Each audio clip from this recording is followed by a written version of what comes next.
If you're a business owner, you don't need us to tell you running a business is tough. Don't let QuickBooks and spreadsheets slow you down anymore. Now is the time to upgrade to NetSuite by Oracle, the world's #1 cloud business system. NetSuite gives you the visibility and control over your financials, HR, inventory, e-commerce, and more. Join the over 21,000 companies using NetSuite right now. Schedule your free product tour right now at netsuite.com/C-suite. netsuite.com/C-suite.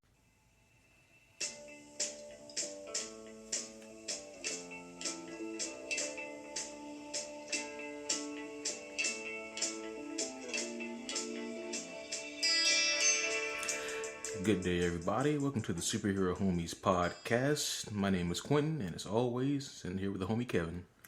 Hey everybody, hope everyone is doing A-okay out there so far, that your year is going well, and that you guys are primed and ready for another cast. Another podcast. Alright. Another kick-ass podcast. Yeah. It's a ass cast. Kick-ass cast. Kick-ass podcast. Kick-ass podcast. That's it. That's going to be a notification tone someday soon. All of a sudden, someone's out there's going to get a text, and it's going to be like, kick-ass podcast. It's like, oh, I just got a text. Don't worry, guys. You know, if it wasn't so vague, maybe I rename the podcast that. I know, right? Sounds like a general background podcast for an actual TV show or something. Right, yeah. Like the main character is listening to that. Oh yeah, it's a podcast about the movie and comic book Kick-Ass. Yeah. Yeah, there you go. Even better. Which is going to be something we're going to have to cover sometime in the future, actually. Kick-Ass, yeah. Indeed. Oh, man. So today we do have a very, very fun podcast lined up. Yeah. But of course, before we get there, we got to cover some comic news. Insert comic news theme song here. Yep. But da-da-da-da. Okay, we're gonna cut the music. I'm gonna find something one of these days, and you're not gonna expect it. I'm just gonna press play. There's gonna be some kick-ass trumpeteering and a little fanfare in the background. I'd imagine something that sounds more like a superhero theme that hasn't been done. Exactly. Not like a circus. Yeah. Where's Hans Zimmerman or John Williams when I need them or something. I'll even take Danny Elfman. Help me write something, man. Come on. Yeah. I mean, Danny Elfman, yeah, he'd be all right. Yeah. I prefer Hans Zimmer, but of course. I mean, dude. Music, Anyways, we know it. So for the first bit of comic news here, which by the way, this is the opposite of last week when I had no comic news. Now I have all the comic news. So much so that I actually had to get rid of some just to cool. Just to make room for some others. What made the what front made the cut? homie page? Yeah. So the first bit of news here is something that most people already know, but it's worth mentioning anyway, and that is the Black Lightning TV show airs January 16th, which is pretty soon. That's this coming Friday. 9 days away. Yeah. No, that's Tuesday, Tuesday, friend. Yeah, okay. January 16th. Next Tuesday, yep. Of course, that's going to be airing on the CW. They're going to be having another show in their lineup, and hopefully this one does really well. I've seen the trailers for it, and the trailers do look good. They do look interesting, and I'm gonna give it a shot, see how it goes, see how I like it, and hopefully this one's good. Have you seen anything on the trailers or anything? I remember I watched the trailer a while back ago, but to be honest, I've been very occupied, and I have no recollection. Yeah, he's been occupied, people. Indeed. He's been too busy to do his comic book doodly duties. My doodly duties. Yep. I don't know about too busy, my friend. Damn it. Yeah, indeed. But so here's to hoping that this show turns out to be a really good one, a really stellar show. I'm not gonna lie, the trailers did look good, but it didn't do anything to overly impress me. So we'll see how these first, 5 or 6 episodes go. You can pretty much tell the pacing and pacing of a show and how good it's gonna be within the first half season. Usually, sometimes it takes a little bit more than that. So we'll see. Anyways, next on the lineup here is this whole news on Jodie Foster and her take on the superhero genre. Have you heard about any of that? No, what the hell?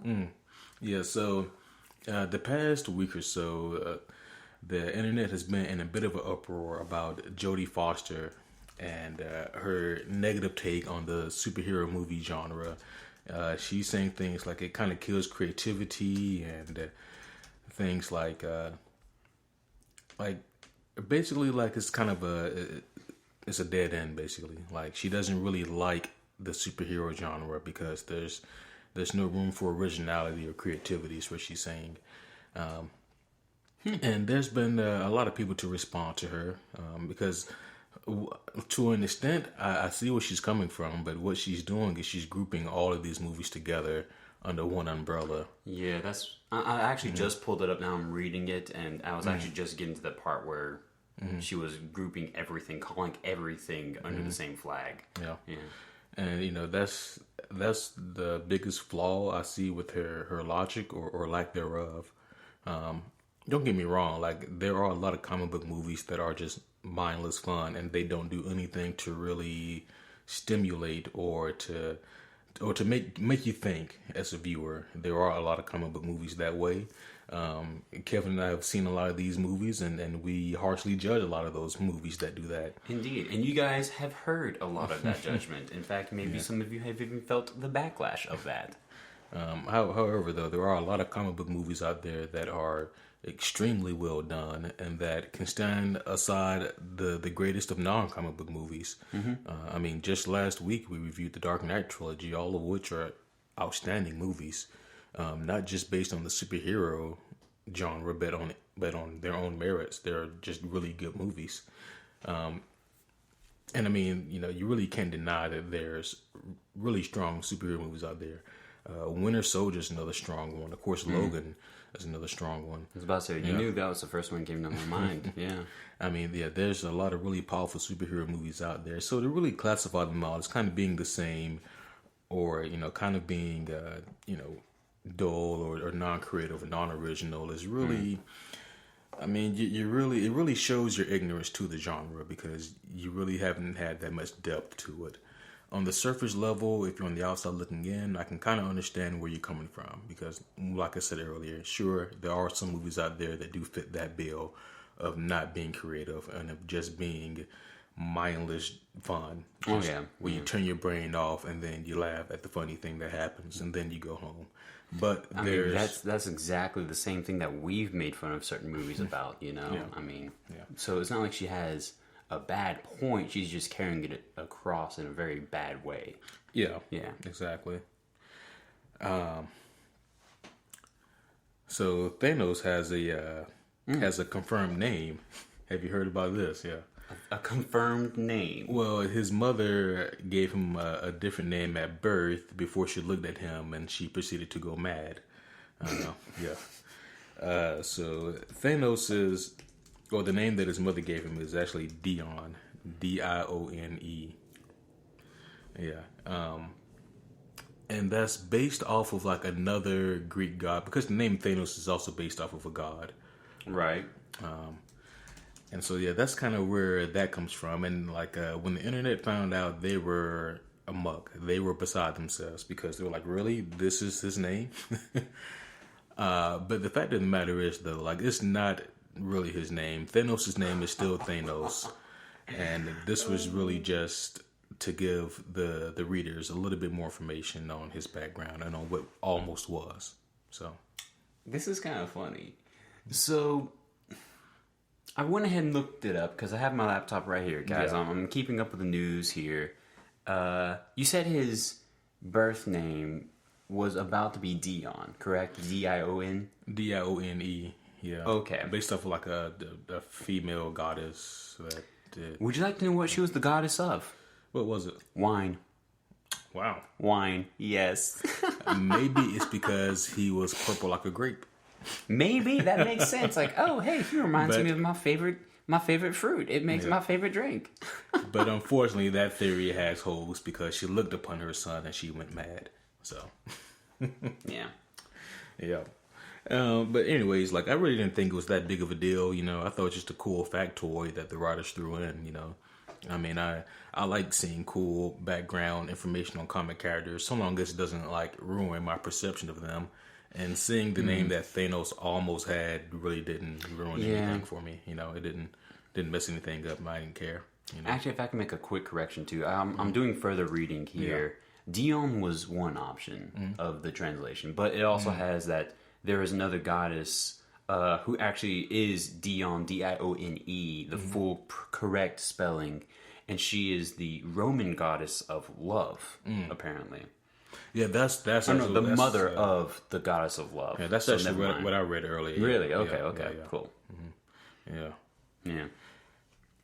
Okay, interesting. What do you know? What is love in that case, you know? I mean, that baby hurt her. Okay, moving on. Did you see what I did there? Did you hear it? Tried so hard not to. In the end, it didn't matter. Moving on.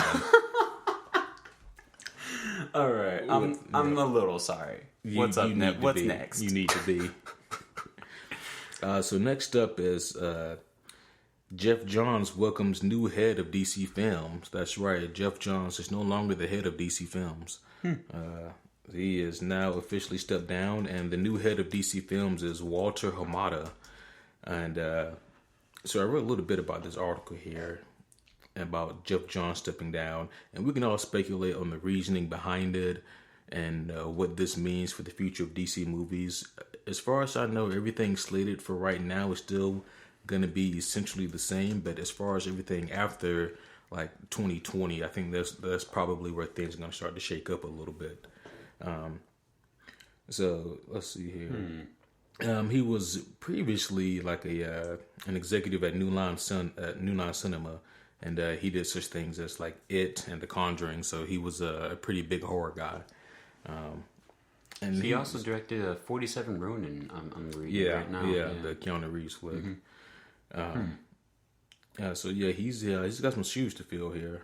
He's got a lot of work ahead of him, and you know, wish him the best. And hopefully, he does a really phenomenal job at it. You know, Jeff Johns is always going to be one of my favorite writers. I think that he's a phenomenal comic writer. I have several, maybe dozens of his work, but you know, it is what it is. So, all the best of luck to Jeff Johns and what he does in the future, and hopefully Walter Hamada can make this thing even better. Let's see here. Next up, so this is a rumor, but it's a rumor that is strong enough to make it to the comic news, because I think that is pretty set in stone here. All right, curiosity is here. You piqued my interest. So there are several cast members in the Marvel Cinematic Universe whose contracts are set to be expired after Avengers 4. So Avengers 4 is going to be a lot of people's last movie, for sure. And the four that they made mention of for certain are Scarlett Johansson, Chris Evans, Chris Hemsworth, and Jeremy Renner. Okay. Now, they said that their contracts have expired, and two of them will not be renewing the contracts. So out of the four, two will probably come back and two won't. My personal speculation would be that Chris Evans is done and Jeremy Renner is done. You think Robert Downey Jr. is coming back? I personally do not. I think that even Marvel, Disney has a cap on how much they will pay one person. That's true. That's true. You know that, and you know, I mean, like if Robert wanted to, I'm sure he would. But I don't. At this point, I think he's kind of done everything he's wanted to do with the character. I mean, that was my thought exactly too. We've already heard that rumor for a while now that Robert Downey Jr. had a lifespan that he wanted to give to this character, and then he was going to be finished with it. Right. Yeah. Which is cool. Yeah. Respectable even, yeah. Right. And, you know, in reference to Chris Evans, you know, I even watched a video with him recently where he was approached by Marvel to be Captain America, and he said he turned it down a couple times. Yeah, he didn't want to do it because they wanted him to sign on for a 6-movie contract. Yeah, and he was like, I don't know if I can commit to that. And he gave some really solid points behind it. Some points being such as if he signs a 6-movie contract and it bombs, then he's stuck, doing this thing, 5 more times. Right. Or if he does the 6-movie contract and it succeeds, then he's going to constantly be, bombarded and bothered and having to do things and work around his own personal schedule and preparation for these upcoming films. And so for a lot of it for him was like how it would affect his personal life doing that many films. Which is totally fair. Yeah. I mean, they're human beings too, guys. Right. Yeah. Yeah. And yeah, so I think unfortunately he's done. Interestingly enough, I also read an article recently though where it says that Chris Hemsworth, he would like to continue playing Thor. I didn't think that he was done with the role anyway, and I think he's going to try to renew his contract. So I think Chris Hemsworth will be back. I do think that Jeremy Renner is done. Yeah, I can see that. Yeah, which is unfortunate because, man, I had a lot of fun watching him as Hawkeye. But, I mean, technically, in the first movie, we only get, like, half of a legitimate Hawkeye, if compared to the others, If that much. He still owes us half a movie, damn it. Okay, well, he'll be in half of Avengers 4. How about Don't that? tell me that. Oh, man, something tragic's gonna happen. Okay. And I think that Scarlett Johansson, I think she's going to renew as well. I mean, there were talks of a solo Black Widow flick. Who knows if it'll come to be or not? But I mean, I think they'll probably wait until after the Captain Marvel movie comes out to see how well it does, and then I think if they see that they can also have success with the female superhero, then they'll go ahead and do the Black Widow. DC did. Just saying, throwing the card out. Yeah. And the last piece of comic news I saved for a reason, and that is... Oh, the big finale. Oh, yeah. This is the last piece here for today, and that is the Watchmen HBO series. So, of course, that begins filming in March, but now we finally have more information on how this show's going to be. It said, it's been reported that the Watchmen HBO series will be set in the present day and not the 80s. It will be a political and psychological thriller. The premise will be extremely similar to the comics, but will have a different subplot building up to a big reveal at the end. The series will also feature storylines from the Watchmen prequel comics.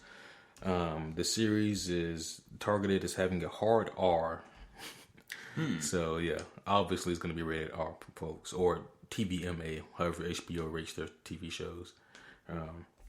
So yeah, this is a TV show maybe you don't want to let your kids watch.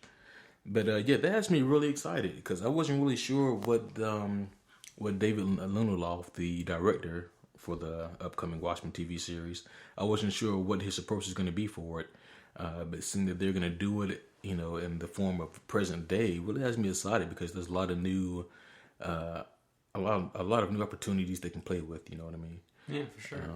I mean, as we'll talk about later on, I can totally feel out the possibility of a continuation of this universe, So that would be fascinating. Yeah. I don't even think it's going to be a continuation. I think it's going to be more... No, because, I mean, I don't know how they do a continuation. I think they're going to tell the same story, but in present day. Okay. At least that's what I hope they're doing. I think that'd be the smart bet. I would still appreciate that. That'd be fun. Yeah. So yeah, I think that can be a lot of fun there. I think that they can really take that story and modernize it. I mean, and don't get me wrong, because Watchmen is one of those stories that's kind of I almost said classless. It's a classic, and it's timeless. I combined those two words. Indeed, I was about to say you combine two words to make an antigen. Yeah. But yeah, it really is timeless because even though it was made in the 80s and for the most part set in the 80s, it still has a lot of relevance today, and it's still a graphic novel that people can pick up and read, and still completely understand the situations that these characters are placed in and what it's supposed to mean. And I mean, if you haven't guessed it, then, or if you didn't know by clicking on on the subscribe button or the play button, this podcast is going to be about The Watchmen. I know, right? Or if for some reason you didn't see the post on the Facebook page announcing it earlier this week. Yeah. Indeed, yes. Yep. All right. But before we get into that, don't think that we've forgotten, Kevin. You have your comic question. Oh, no, we've never forgotten. No, man. Come on. Let's do it.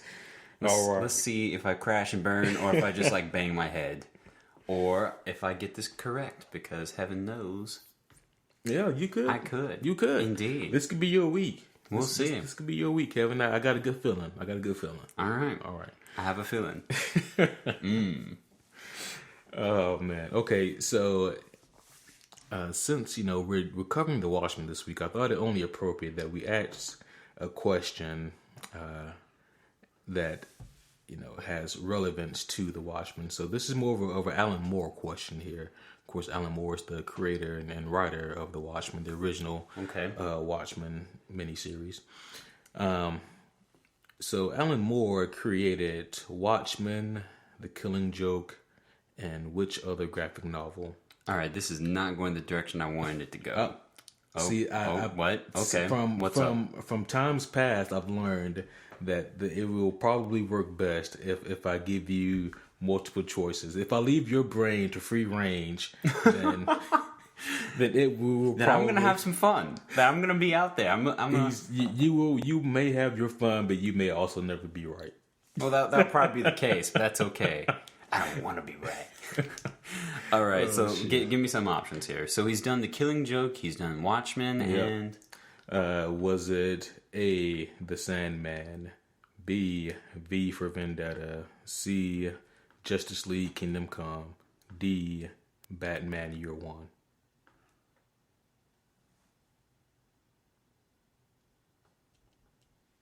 Alex Trebek, cue the music. Damn it.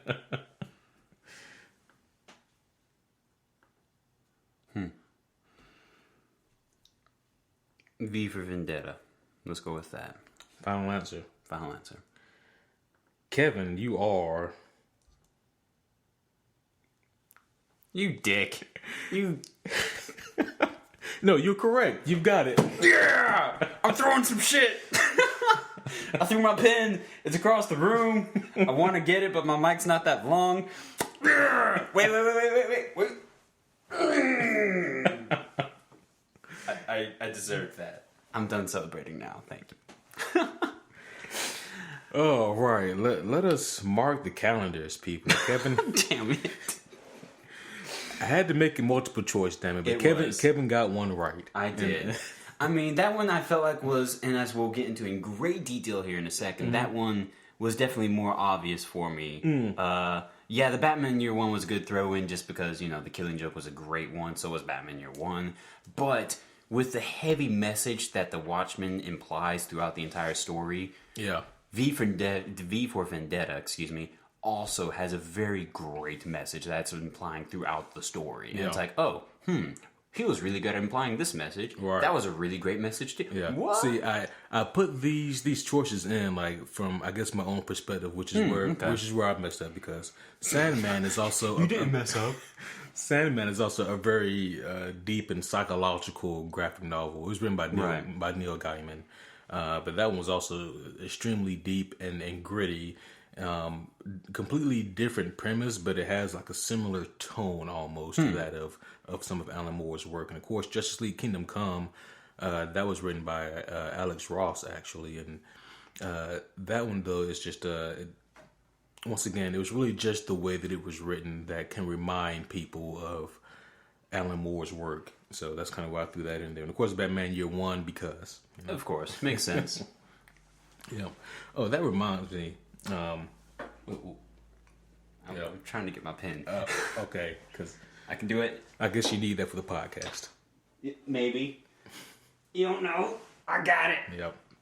I got it. Nope. Shit. I dropped it. Okay. We're good. All right. So, ladies and gentlemen, I am actually looking for a new podcast co-host. If anyone on there is dude, what the shit, man? Man. Oh, shit. I'm sad now. What are you doing to me? Kidding. Gosh.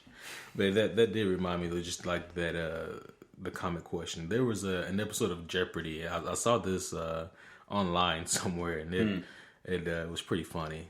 And it was the question that Alex was asking was it was something along the lines of which it was something corny too, like which fully charged villain did Jamie Foxx play against? Did they literally say fully charged? Something along those, something to imply electricity. Oh my gosh! Yeah, and then not only the question stopped there, goes which super villain did Jamie Foxx play against Peter Parker, aka Spider-Man, and so like people are writing their answers, and like a guy immediately hits the buzzer. I'm like, my man, he's got it. He goes, who is damn, what did he say? Oh, okay. I was really scared that you're still enacting this man. I was just like, oh, my heart sank some. No, he goes, who is Mr. Freeze? Oh, what the shit? And I was like, if there was something in front of me, I'd probably flip it. Like, that was, like, are you serious? And then no one else knew. Like, no one else was like, really? Yeah, like, I was like, are you kidding? Yeah, it was as hilarious as it was sad. But I guess that's how really, really smart people view it when us regular folk don't know normal Jeopardy questions. I suppose, you know. Like, we don't know about the French Revolution or something like that. Right. Yeah. I do remember eons ago, I worked for a golf course in my youth, and every Wednesday we'd always have lunch at the course. The workers and myself, and Jeopardy would always be on at lunchtime. And we would watch these questions being across the screen, and one awesome time, the question was asked, who is the six-clawed member of the X-Men who regenerates berserks? And it was like an obvious answer question for all of us as nerds, and we'd all be like, oh, hell yeah, I would have just won like $200 or something. Yeah. But the people in the room with me had no earthly idea. And I'm just sitting there thinking, oh my gosh, I'm alone right now.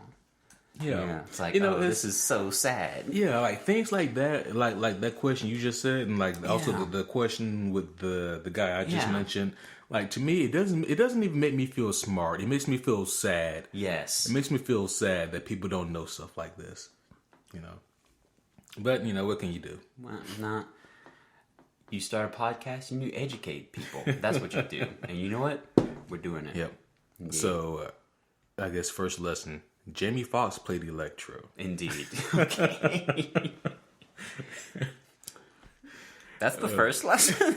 That's we the went straight to lesson. Electro. Yep. So, when I write a book about educating people about, comic books and superheroes, very first lesson is going to be Jamie Foxx played Electro. That should be the title of your first chapter. Yeah. Or I'll just name that the book.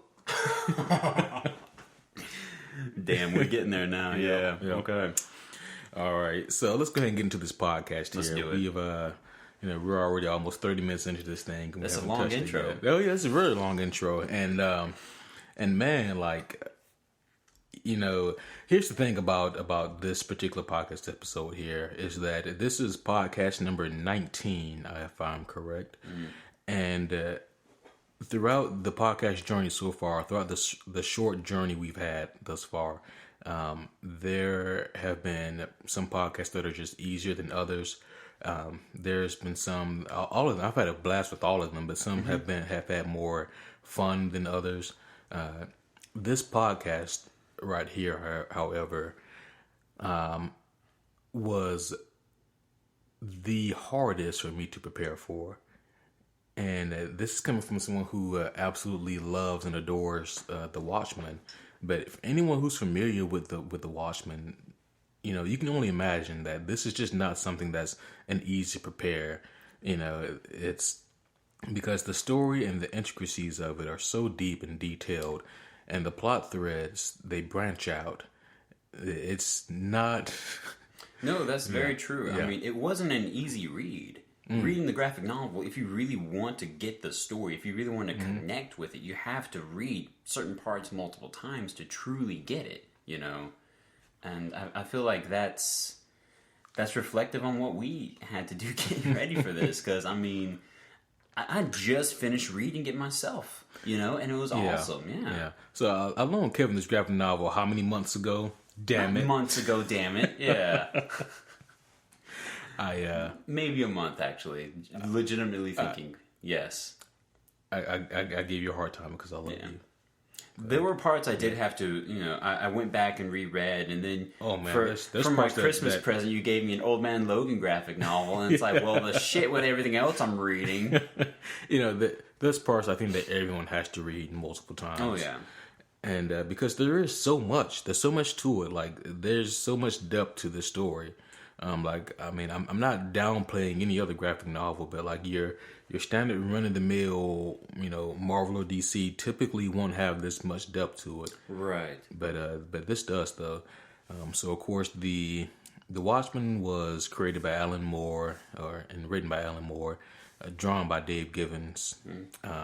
It was a 12-issue series that originally came out in September 1986, ran through October of 87. And the world of the Watchmen is it's like an alternative universe that takes place in the mid-'80s. And, so I was thinking about the approach to this. First of all, spoilers. There will be full spoilers in this podcast. So if you haven't read the story, you know. Yeah, or at the very least, watch the movie. Oh, that too, yeah. But yeah, I do recommend reading the graphic novel. Or if you don't care, if you just seen the movie, that's fine too. Mm-hmm. But just know that full spoilers will be in this podcast. Yep.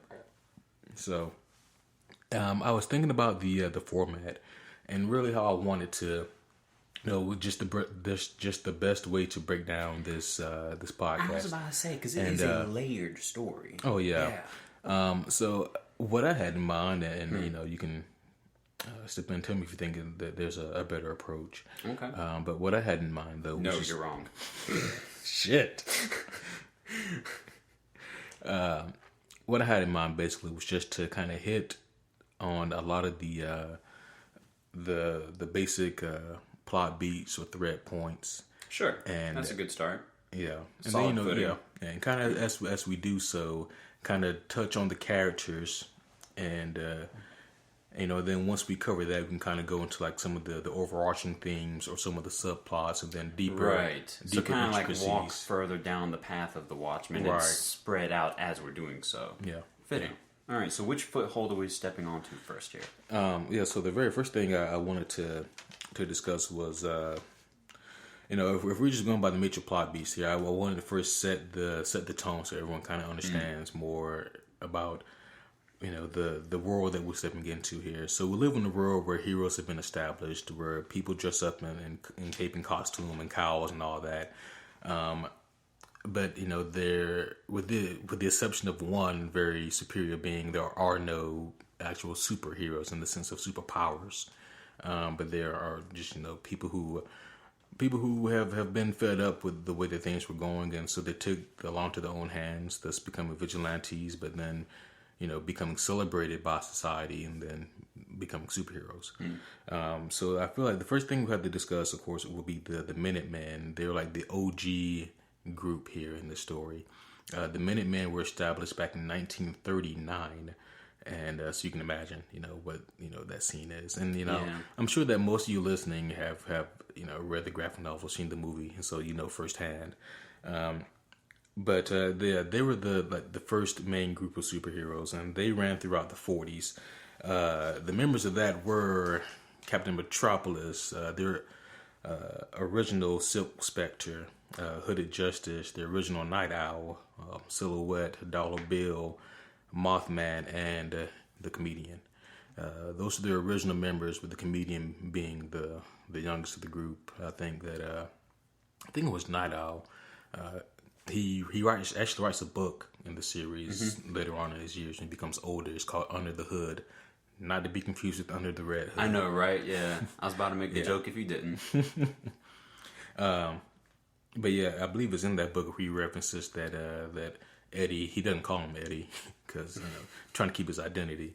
But he references the Comedian as being significantly younger. I think about 10 years younger than he is. So that's the thing. But yeah, so basically after like the dismantling somewhat of the original Minutemen, they kind of go their separate ways. Some of them fade out, some of them retire, and then there's kind of like this new upbringing of superheroes, like this new wave of heroes that kind of come along. Generation 2. Yeah, somewhat, and this is really the main group that we focus on here. It's this group that comes along. One of the first to come along was like 2 years before Hollis Mason. That's the original Night Owl. About 2 years before he retired is when we get Ozymandias, however you want to pronounce his name. Yeah. He was one of the first of the new generation to step front and to put on like the cape and collar and all that. And he was followed by the second Night Owl, Dan Drayberg. He actually wrote Hollis Mason like a letter asking him for permission to take up the Night Owl name and all that. So that was pretty cool of him. Silk Spectre, the second Silk Spectre, the daughter of the original Silk Spectre. Sally Jupiter was the original Laurie Jupiter as the daughter. The comedian was still stuck around because he may have been older than this new group, but he was kind of like the in-between guy because of his young age in the original Minutemen. Then, of course, there's Rorschach. Rorschach wasn't always as intense as we see him in the graphic novel and in the movie. Yeah. And then, of course, Dr. Manhattan, John Osterman. The godlike blue being. Yeah. Yep. The one with powers. Yep. Yeah. And so those guys do the crime fighting thing for a bit, but then it's after a while where they are outlawed. Yeah. There you go. And then only 2 of them became employed by the government. Yep. Dr. Manhattan, of course, being one. I mean, because what government wouldn't want Dr. Manhattan on their team? I know, right? Yeah. And the comedian as well. He worked for the government, and he did it more secretly. That's kind of one of the plot threads that we get to here throughout this journey. So yeah, that's kind of the group that we focus on here. But like we said, they were forced to disband and also to no longer superhero. Because they got to a point really where they're doing more harm than good. The people really want them now, and that became a problem. So yeah, the government issued a statement saying that there are to be no more masked heroes, and most of them obliged. And when the story takes place in '85, most of them are glad that it happened. Most of them are glad that they're no longer superheroing. And but of course. Rorschach. Yeah, I was about to say. Yeah, Rorschach wasn't having any of that. Yeah, no, Rorschach is definitely the exception to the rule. Yeah, he became kind of the vigilante of the group. Yeah.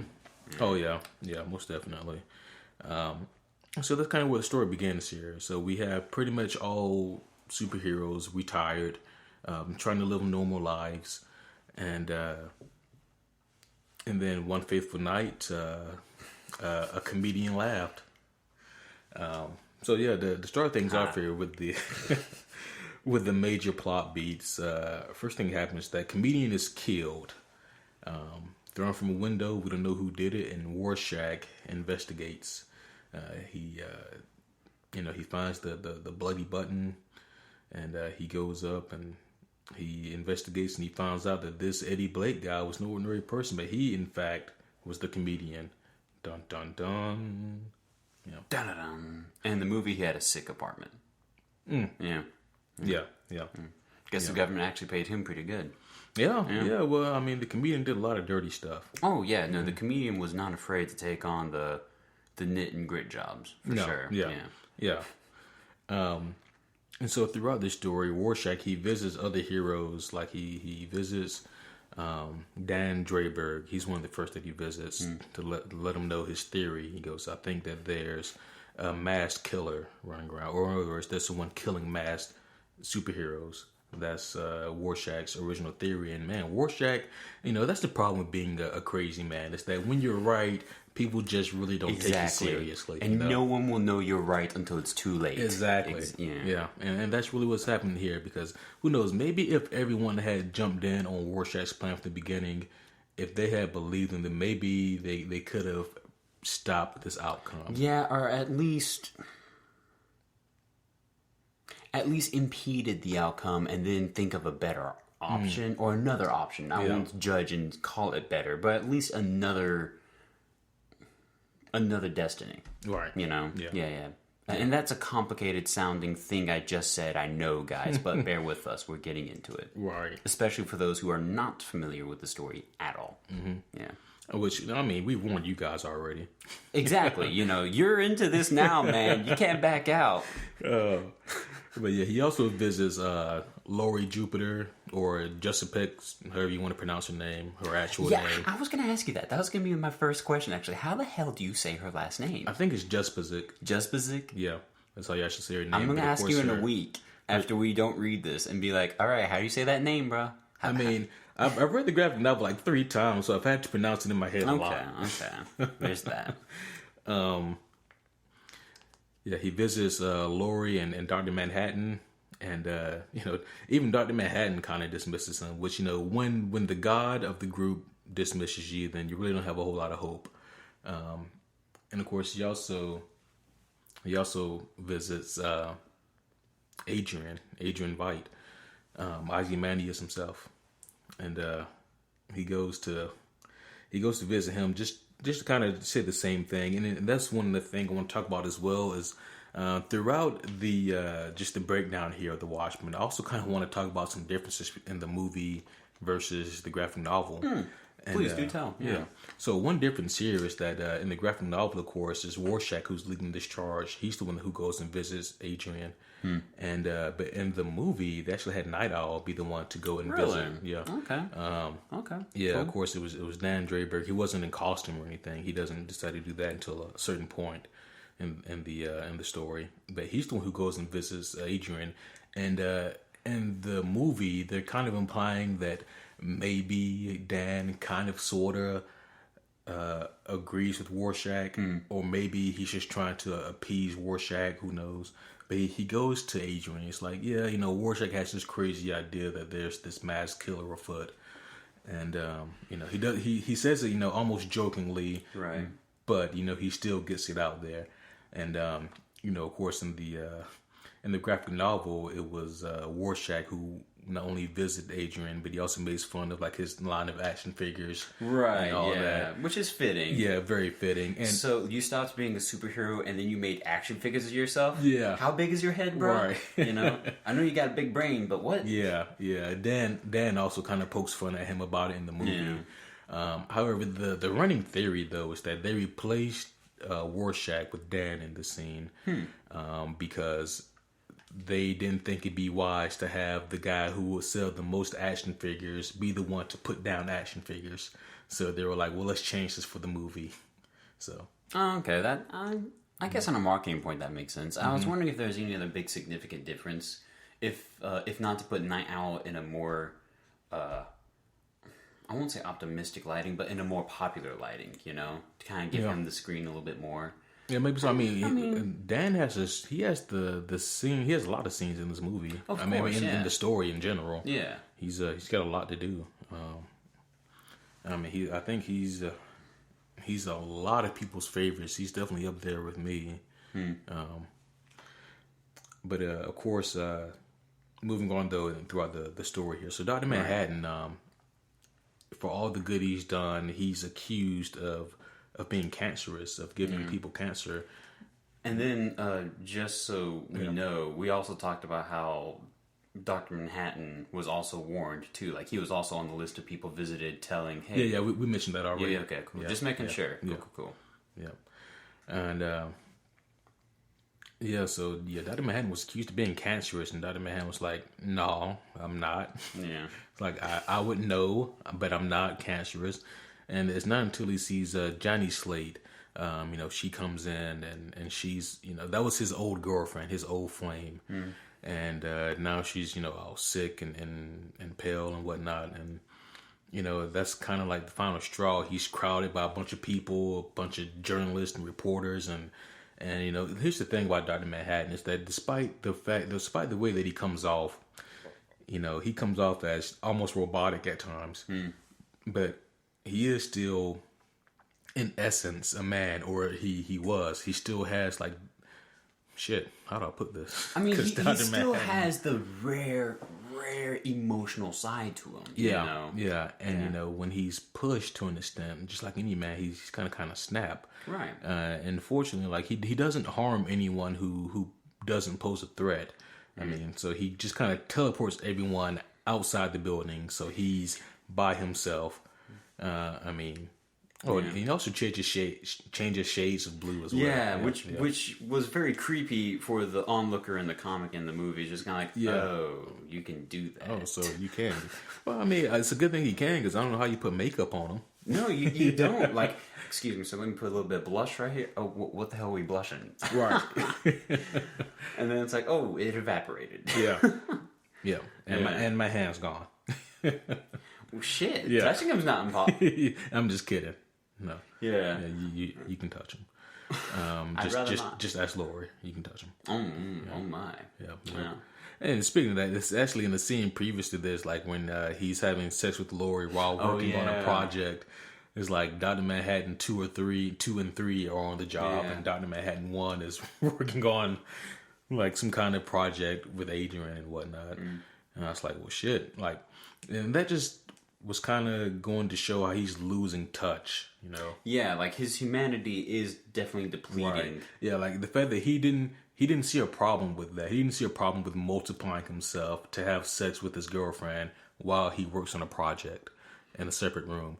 And I mean, like, here's the thing about Dr. Manhattan is that from a logical aspect, he's not wrong. I mean, that's exactly what I was about to say. I mean, if you've got a business meeting you gotta prep for, but at the same time you want to do some fun with your wife, right? I mean, come on then, if you can, you know. Yeah. I mean, he has the capabilities of being in two places at one time. He has that rare ability. He could have been making himself a sandwich post game, man. Yeah, he could have been. And so. Yeah, it's one of those things where it's like, well, was he really wrong? I think it was more, for most people, it may have been more of his, the emotional response. View. Yeah. Exactly, yes. Because emotionally, he was just like, what? Yeah. You wanted to have sex? Well, you had sex. And I'm just so happen to be working on my project. Exactly. Yeah. But I guess that at the same time, it's like, oh, so you weren't really intent on this, which I suppose as the partner, but I mean, that's the thing, like, because we don't know what it's like to be Dr. Manhattan. Oh no, it's impossible for us to decipher. Yeah. So for all we know, he could have been fully involved. I think he said it. I think he even said as much, that he was fully there. Right? He can just fully be everywhere. I mean, that's going to be a standing point in every conversation we're going to have in this cast about Dr. Manhattan. Yeah, exactly. Yeah. It's like, all right, it's impossible to argue with you, so I guess I can't. But it really just comes down to what we've already said, though. It's his emotional detachment that's slowly evaporating, And this scene did a great job of showing that to us, Yeah. But it's after he's accused of being cancerous that he's like, fuck this, I'm out, and he goes to Mars. Yeah. Which is great. Yeah. And he goes there, he's just kind of alone with his thoughts for a while. And we finally see how the hell this one superpowered entity is made versus everyone else is just really good at kicking tail. Right. Yeah. And I thought that this was a really powerful point here in the story. And I mean, really, Alan Moore did a fantastic job of telling this, because I think in their original, like, Watchmen series, as they were coming out, I think this was issue number 4. So, like, you had to wait some time to see if to see the origin of Dr. Manhattan. See what John would become. Yeah. He was just a guy named John Osterman who actually wanted to be a watchmaker. Yeah, that's all he wanted to do. Yeah. But I mean, as a child, this goes to show how old John is. But as a child, when his dad learned about Einstein's theory of relativity, is when his dad was like, "You don't need to worry about these watches anymore. They don't matter. None of it matters. You need to focus on what he did, on science and on things of that nature." And so even though John enjoyed working on watches, he kind of did what his dad wanted him to. Which I think is really a beautiful, ironic point, because in the graphic novel, if you've read the graphic novel, or if you have the opportunity to do so, please do so, because at the end of every chapter or every issue, you see a little box with a quotation in it from someone, some famous person, whatever. And one of them, at the end of this chapter, I believe it was Albert Einstein himself saying, like, I did this and this with relativity and this, and he summarizes by saying, "Some days I wake up and I wish I was a watchmaker." Yeah. He literally says that, and it's like, holy shit, they did this on purpose. Yeah. It's so cool.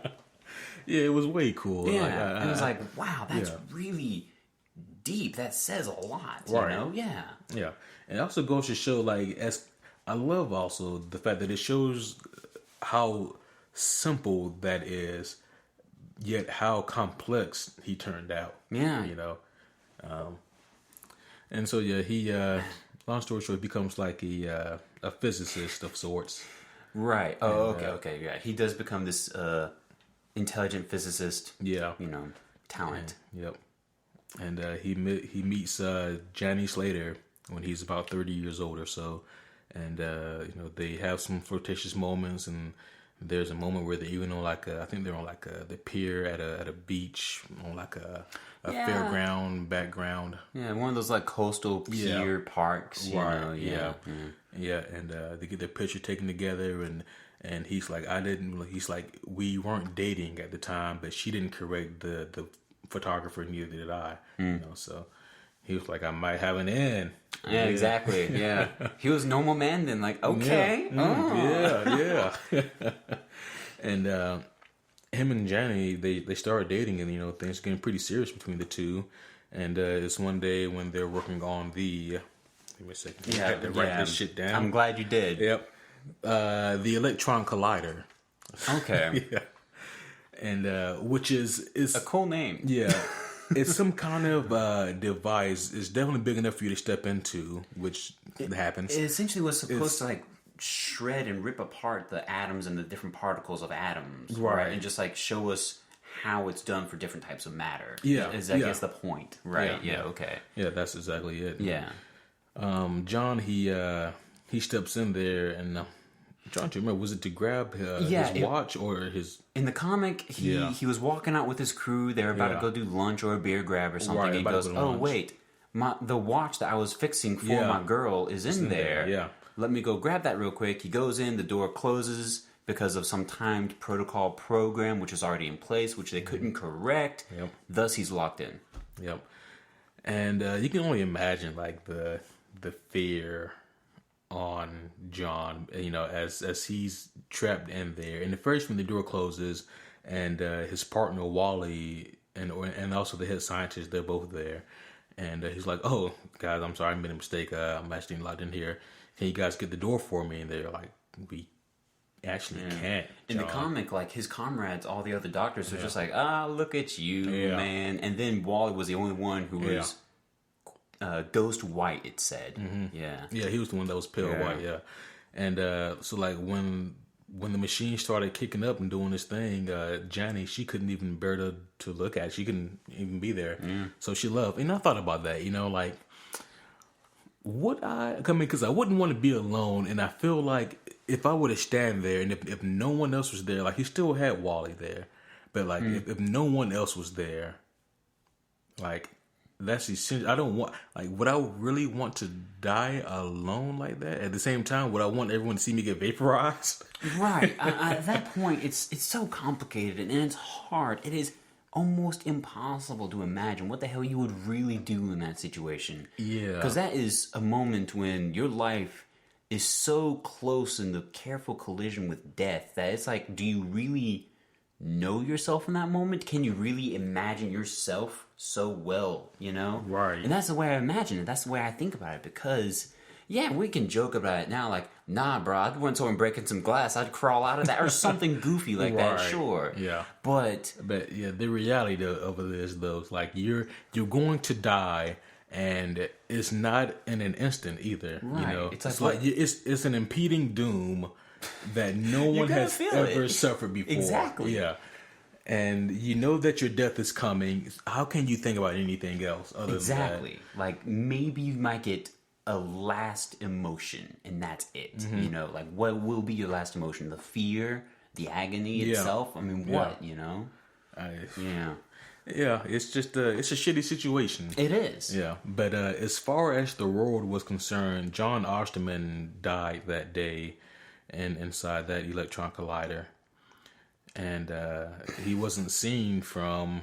Well, John Osterman technically was never seen again. Right. I mean, we never saw that fool. We saw some cool nerves over here. We saw some muscles over there. Yeah. So they thought the place was haunted after a while because they started seeing some creepy ass shit. Yeah. Like you said, like a freaking neuron system just kind of floating around, and then like a muscular system walking around like a week or so later. Yeah. I loved how that looked in the movie, by the way. Like that was well done. Yeah. Like, shit, this is a blue creepy ghost. Yeah. And now he's getting buff. Yeah, and then can you just imagine the fear? Like, you know, you and I were working in the same place or whatever, and we're just talking about bullshit or whatever. And then all of a sudden, this screaming muscular system emerges from nowhere. I can easily imagine that shit. Like, you and I are on guard. We're just got like our little rifles there, just like, man, you want to go down to the bar after this, man? What are we gonna do after man, this? That sounds good, man. I don't want to go home to the old lady, man. So let's man, go get some. What the shit is that? Oh shit! He was screaming. I was screaming. Did it have eyes? We were all screaming. I think it looked at me. Oh man. Yup. Or if, like, we're the same security guards in the lunchroom when he appeared whole for the first time. Yeah. Like, we're both just like, oh. I don't know if you'll recognize me, but dude, I'm gonna slip out, man. I'll see you at the bar. I'll see you at the bar. Yeah. So he finally fully emerges, complete in the lunchroom, but he's no longer John Osterman. He's now something else entirely. He's blue. He now emits the blue radiance. He has like no pupils anymore. No hair either. He's now this being that we as humans have a really hard time comprehending. Eventually once the ball gets rolling and the government gets hold of what he can do, he names himself Dr. Manhattan, and he puts the symbol on his head for the hydrogen atom, saying that if he's gonna brand himself, he's gonna brand himself with something that he likes, right? That he can understand. And, actually, I remember in the comic, they did the classic symbol for atom, which the Big Bang Theory owns basically now. The whole like wavy circular lines. The hydrogen atom. Exactly. Yeah, it's like, okay. Yeah, I like his atom a lot more. That's cool. Or his symbol, whatever he was trying to portray there. Yeah. So let's go ahead and break it down now. What do you think about the overall origin for Dr. Manhattan? Dude, I thought it was great. Yeah. I thought it portrayed, one, it was creative as shit. Yeah. Yeah. Like, I'm trying to think now, actually, since you asked me, how many other origin stories I know that are even similar to that. And right now I'm kind of drawing a bit of a blank, let alone one that's even closely related. Right. Yeah. Because damn good origin story. And the way they told it itself gave it a lot of power, too. Because in the comic, he's existing in all these moments. Like, he's living all of them simultaneously, it feels like. And you're just like, whoa. Right. Your life is kind of screwed up, man. Yeah. Yet at the same time, though, he can't change anything. Exactly. And so like, it's stuck in the pattern. And he even, like, tosses that around in his hand. Like, whose fault is it? Is it the fat man for breaking the watch? Is it my dad's fault for making me a physicist? Is it her fault? Is it my fault? Is it, freaking Wally's fault. Yeah. Like, well, you know, it's one point later on in the film that we talk about when him and Laurie are on Mars, right? And she is talking to him about, you know, because she didn't understand John's perception of time either. She's human. Yeah, and so she says, "What's the point of you being able to see time, you know, all at once if you can't do anything about it?" And that's when he drops the line. Actually, I think I put it on a quote. When I posted the Watchmen post on our Facebook page, it was something along the lines of, "We're all puppets, Laurie. I'm just the one who can see the strings." And yep, I'm just a puppet who can see the strings. Yep, right there. Yep. And that's one of my favorite quotes in the whole book. That's why I put that there. And like I think that right there explains. That's the closest explanation we're gonna get to understanding what he means and how he perceives. Exactly. Yeah. I mean, they do a great job of portraying it so you can more easily imagine and comprehend it. Yeah. But that line itself, if you're looking at it from the point of view of Night Owl or Laurie or any of the other characters, that's all you're gonna get, folks. Yeah. You don't get this cool ass comic panel page with colors to to explain it like we did. Yeah. But no, his origin story, again, going back to your original question, fantastic. Oh yeah. I thought so too. And also what I really enjoy about Dr. Manhattan, because there's something about all these characters that I really enjoy. And what I really enjoy and I found astounding about Dr. Manhattan is the fact that Alan Moore was able to create this character of straight up science fiction and fit him into this world that's grounded in reality, into this world that's full of grittiness and realism. And he was able to make Dr. Manhattan blend in and feel like an organic part of the story. Exactly. Yeah, I feel like even a political pawn. Yeah. I feel like a lot of writers wouldn't be able to do that. No. You know, that's a hard thing to do. But I mean, Alan Moore, as crazy as he looks, was able to do it. Have you ever seen Alan Moore? Yeah. Yeah, he looks like a maniac, but he does. Yeah, but the man is fantastic. I just thought of the saddest thing, man. And guys, let this be a short intermission thought. Not just for this podcast, but probably for multiple podcasts to come. There are so many writers and creative minds out there that just aren't going to ever get this type of message. They're never going to get the idea of making a complex, layered story dripping with symbolism like this. Yeah. They're never going to get it. They're going to continue writing stories for some alternate hyper agenda purpose for some great company. You know, they're never going to get the idea of writing a beautiful, beautiful orchestra story for the sake of a good story. Yeah. It's just, it's so sad to me now realizing that, we have this great, amazing story here in front of us now that we're talking about. And it's like, oh, awesome, yes. And I'm reading this now, appreciating it. How many other great writers have read this, but still resort to writing dribble? Well, I think a lot of writers just aren't able to write like exactly. that. You know? And that's the saddest thing to me. It's like, oh, shit. Shit, I mean, I guess if everyone could write like Alan Moore, then there'd be a shit ton of... Yeah, that's true. Then every movie would be great. Thus, nothing would be great in turn, you know? Right. And I guess in turn, I don't want to ask for that, but at least a better ratio would be nice. You know, but that's all I want to go into with that. Yeah. I don't want to make a whole new subject out of it. Right. And so there's that. But just I wanted to be honest with my thought. Yeah, which is respectable. Very much so. So moving on here, we have the assassination attempt on Adrian. Oh yes, indeed. Yeah, Adrian. He's just getting out of this business meeting here with some fatheads in the corporate world, and he's walking. He has his assistant next to him, and I believe this is another difference in the graphic novel from the movies. That, of course, in the movie, the fatheads, they're walking with him. And when this assassin comes through, the assassin just kills them all. But in the graphic novel, his poor assistant does get shot in the leg. In the movie, she gets her hand blown off as well. Yeah, seriously, she got like the whole 2 fingers and some chunk of hand blown off. Like, oh shit. Yeah, it was bad. Oof. Damn, that was bad. And of course, the assassin tries to take down Adrian Veidt, but come on, this man is Ozymandias, one of the greatest heroes of all time. He quickly dispatches of the foe, and he tries to get some information out of him, but alas, the foe has taken a cyanide capsule. Oh, what do you know? Yep.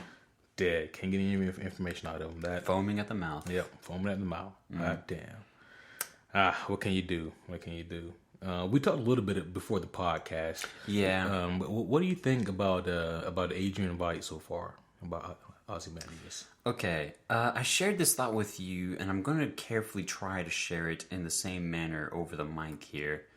In the comic, when I read the story, especially for the first time when I read the story, I was very like, okay, this is another character. This is the man who was a superhero who sold out in a sense, but started doing good things with his company, you know? And so he's doing the same thing in the comic, and all of a sudden he saves this dam as much as he can. This dame, as much as he can, you know, with a blown out calf. And stops a bullet, tries to stop a criminal. There you go. Simple scene, right? Well, in the movie, I remember joking with you, actually. First off, the purple blazer he's sporting in the movie, it looked like it came straight out of the closet of, you know, Mr. Glass himself. I hope you guys get my reference. If not, go watch Unbreakable, damn it. Secondly, I don't know, like watching the movie, maybe my eyes were just tinted because at that point I already knew the story and I already knew what was to happen. So watching the movie, I totally caught on like a more kind of douchebag vibe. Yeah, in the scene, what he was saying, what he was telling his egghead businessman was totally non-reflective of the cosmetic I was getting, but he did also still look like a typical evil douchebag. He had the turtleneck, he had the Mr. Glass jacket. I mean... I think... It probably was the bias of the ending painting and tinting because if you don't, I think if you don't know the ending and everything that happens, then I don't think that you look at this man and think that he's like a bad guy per se. Because one thing about Alan Moore is that each of these characters, they're all extremely flawed. All of them are. Oh yeah. Not just Ozymandias, but I mean, think about it. Dan Dryberg, he's like a bit of a beta male, you know, like especially at certain points early on in the story. Can I steal what you said earlier, please? Can I tell the guys that, please? Okay, so if you guys are familiar with Netflix, has anyone here ever seen F for Family? Because that's exactly what Night Owl looks like. That's what Dan is rocking. He's got the Frank hairstyle. Yeah, that's all I got. I made a comment earlier tonight that it's a damn good comment. You made a great observation. I was just like, holy shit. Yeah. So shout out to Patrick Wilson, the actor who played Dan. Yeah, for real. But yeah, there was a resemblance to F for Family. I felt like in a moment he was gonna put someone through the daggum wall, man. I'm gonna put you through that goddamn wall. Yeah. That's a really funny show on Netflix. It really is, guys. But yeah, moving on to like I was saying, all these characters are extremely flawed. So you can't really paint any of them as like these perfectly moral creatures. No. Maybe even Dan being the closest one that you can paint as a morally upright person. Maybe the most pure of heart, you know, if you want to even give that terminology to this universe. Right. But,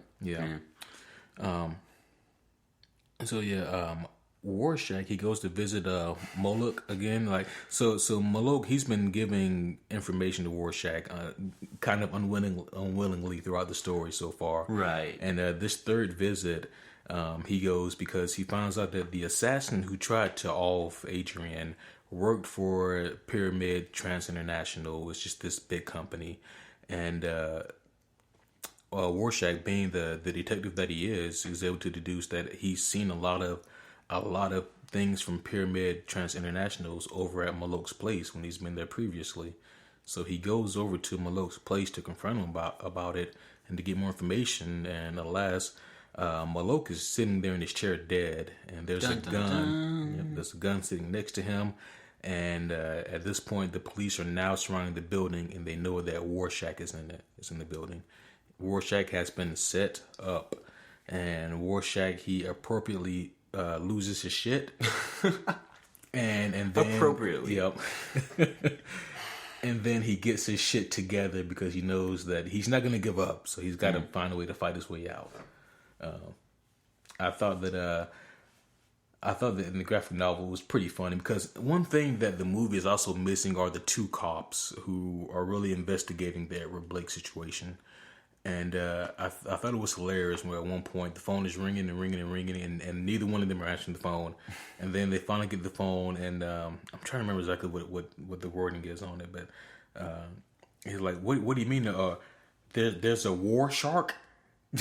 oh, war shark. It's like, what is a war shark? I'm imagining now actually what a war shark is. It's a shark with freaking lasers on his head. I know, right? Like something from Austin Powers. Yeah, that's where I got that from. Oh man, but yeah, man. So Rorschach has to fight his way out of this little apartment building, and he uses a lot of cool tools and gadgets just around the house to fight his way out, man. And like I love it in the comics, but I think I love it even more in the movie. It's just because, like, you know, it's hard for a comic to outdo a movie as far as theatrics go.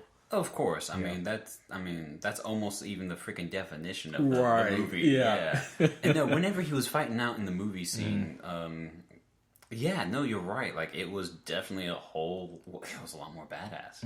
You know, like oh man, he's kicking shit. He's blowing shit up with a freaking bug spray and some maybe a cooking spray, whatever spray it was. You know, and a couple of matches just fireball. And one more thing about the comics is that even though there are some differences, there's still a lot. I really appreciate the stark similarities between the graphic novel and the comics, and how true to source they are for most of this story. So that was something I really appreciated. That and just the artistic style of Zack Snyder. Anyone who's listening to this podcast knows that I'm a big Zack Snyder fan. Oh yeah, and so I've always appreciated his artistic approach to his movies. And Watchmen is one of the greatest he's done. But yeah, so moving on here, he does get captured eventually by the police. There's just too many. They take him down and they unmask him, and that pisses him off. Like, give me back my face. Yeah, give me back my face. Yeah. Rorschach may have been one of the first superheroes to refer to his superhero ego as his actual self. Exactly. Yeah. I really liked his character, dude. I mean. Yeah, Rorschach. He's dark. He's twisted. He's a little fucked up. He is. Yeah. I mean, he's had a really sick childhood. As we learn through the next chapter following his arrest. He's been interviewed by this psychiatrist, Dr. Malcolm Long. I loved that in the comics. Yeah, that was great. Yeah. That was one of those great subplots that unfortunately really didn't make it to the movie. Like him getting interviewed by Malcolm Long made it into the movie, into one scene. They condensed their meetings into one scene in the movie. But then like the Malcolm Long subplot, like with his struggles with the Rorschach case, and then the struggles with his wife, none of that mixed into the movie. But in the comics, that was a really great. It was super awesome. Actually, yeah, because it's a conversion. Yeah, like that. Yeah, that's what it is. Exactly, and it's great. And it's like all of a sudden Rorschach was the only man who could reveal, quotation marks I'm throwing in the air here, guys, the truth. You know? I'm trying to remember how it was actually done. He saw, the Rorschach image, you know? The psychiatrist used the Rorschach test methods, which is the ink blot on the card, you fold it up, and all of a sudden you get this blotch, and you show it to someone, and it's like, so what do you see? He's looking at it. In the comic panel, you see the colorful image of a dog's head split in half vertically, disgustingly. And Rorschach is looking at it, and then he responds in the next panel, a beautiful butterfly. Yeah. and you're just like, oh, okay. And as the story goes on, the doctor's catching on, and it's so great because the doctor's starting to realize, like, wait a minute, so you're masking something here. Right. What do you really see? Don't be afraid to tell me. I want to know. And it wasn't for the sake of medicinal or diagnosing even. It was almost just, I need to know. Yeah. And he looks at it and he goes, it's a dog's head I split open. And you see the side story there, and all of a sudden, man, Malcolm himself is starting to look at the ink blotches, and he no longer sees like a tree or some bullshit, whatever answer is the safe answer to give in that case. He sees what he honestly saw. I don't remember what he saw. It was something like something about a cat. I forget what it was. Yeah, but it was something personal, something that showed a deeper meaning than the safe bullshit that we pretend is there, so that we can exactly the image that Rorschach is breaking essentially, and it was so well done. Oh yeah, it was amazingly done. I love that whole sequence with Malcolm Long, because it was really Rorschach breaking it. It was really Rorschach teaching the doctor. It was Rorschach telling him that the things that you see and how you perceive life is wrong. Like, you see things from one perspective, I see things from the correct perspective. Almost, a thick, highlighted, italicized almost. Kind of like the Joker Harley Quinn scene, except Malcolm didn't start to follow Rorschach as like a Malcolm Quinn. Yeah, no, that would have been, that would have been not good. But like, I'm laughing. Yeah, like I really love though, like how just the dynamic between those two in this moment, because you can see as these meetings progress and go on, how Dr. Malcolm, he's going home and like it's troubling him, and his wife is noticing because he's just becoming more and more consumed with his work and trying to crack this case, because it'll be the biggest case of his life if he can deduce the Rorschach. Or the Walter Kovacs. But I mean, like eventually, like you said, like the Rorschach ends up really explaining to him how he sees things, and he tells a story about the time he went to investigate the disappearance of a little girl, and then led him to this guy's house, and he long story short, Rorschach discovered that this little girl, she's dead. She's been killed and fed to dogs. And Rorschach, he kills the dogs, and then he waits for the man to come home. He changed the man up, and he lets the man know that Rorschach knows what he did. And in the movie, once he catches the guy and chains up the child abductor, he splits the guy's head in two with a cleaver. He hacks away at it and like splits it down the middle. And in the graphic novel, he takes like a hacksaw and he tosses it to him, and then he sets the house on fire. And the man goes, "You can't leave me here like this." And Rorschach goes, "I'm not. You have a hacksaw," implying that, hey, cut your hand off, you can get out. Needless to say, the man did not get out. Yeah. And I loved following that. Like Rorschach's just like, I sat outside the house for 30 minutes. No one got out. Yeah. Oh man, like, cause I mean, I wanted that guy, if he deduced that, if I cut my own hand off, it's gonna hurt like a son of a bitch. And then as I'm leaving, at least get immediately cauterized. As I'm leaving, I'm probably gonna be on fire, and then Rorschach is gonna kill me. So I might as well just stay in here, hand intact, and die. Painfully. Yeah, it's gonna be painful either way. I'm sure that Rorschach wouldn't have made it pleasant. Yeah, I'm trying to think of what to call that, like a myself barbecue. I don't know. Do not know. Yeah. Oh man. So yeah, one of the next major plot points we get here is, of course, Dan and Lori. Like she's now shacking up with Dan. And the two try to have some sexy time. Dan, he can't get it up. Long story short, Dan can't get it up. And, but before this, though, they're reminiscing on the old times, and they even look at Archie, Dan's old ship, and a lot of the cool gadgets that Dan has. Dan's quite the inventor. He actually made the grappling hook gun that Rorschach has. So basically, like, what this scene I always thought was trying to tell us, though, is how, like, the relationship between these two and just how awkward Dan can be at times. And but I really do like his character a lot, though, because he's like he's similar to the all around good guy that you see. But he's also someone, though, who's trying to figure himself out and trying to find a greater purpose for himself, and and being with Lori, you know, of course, when he's with her, he's reminded of their times together, you know, as the Watchmen. That's the group of heroes. That's the good guys. And you know, that prompts him to be like, you know what, let's go out for old time's sake. Let's put the costumes back on. Yeah. So they suit up and they go out, and then they see an apartment complex on fire. Of course, he's in his art. They're in the Archie, which is the giant ass owl ship that he has, and they're able to put out the fire and load up all the tenants, and then get them to safety. And then, you know, saving a shitload of people was just the right aphrodisiac that Dan needed. Yeah. Because, hallelujah. After that, those costumes come right off. Yeah. And they get down to business. And by business, I mean sex. Just in case it wasn't heavily implied, folks.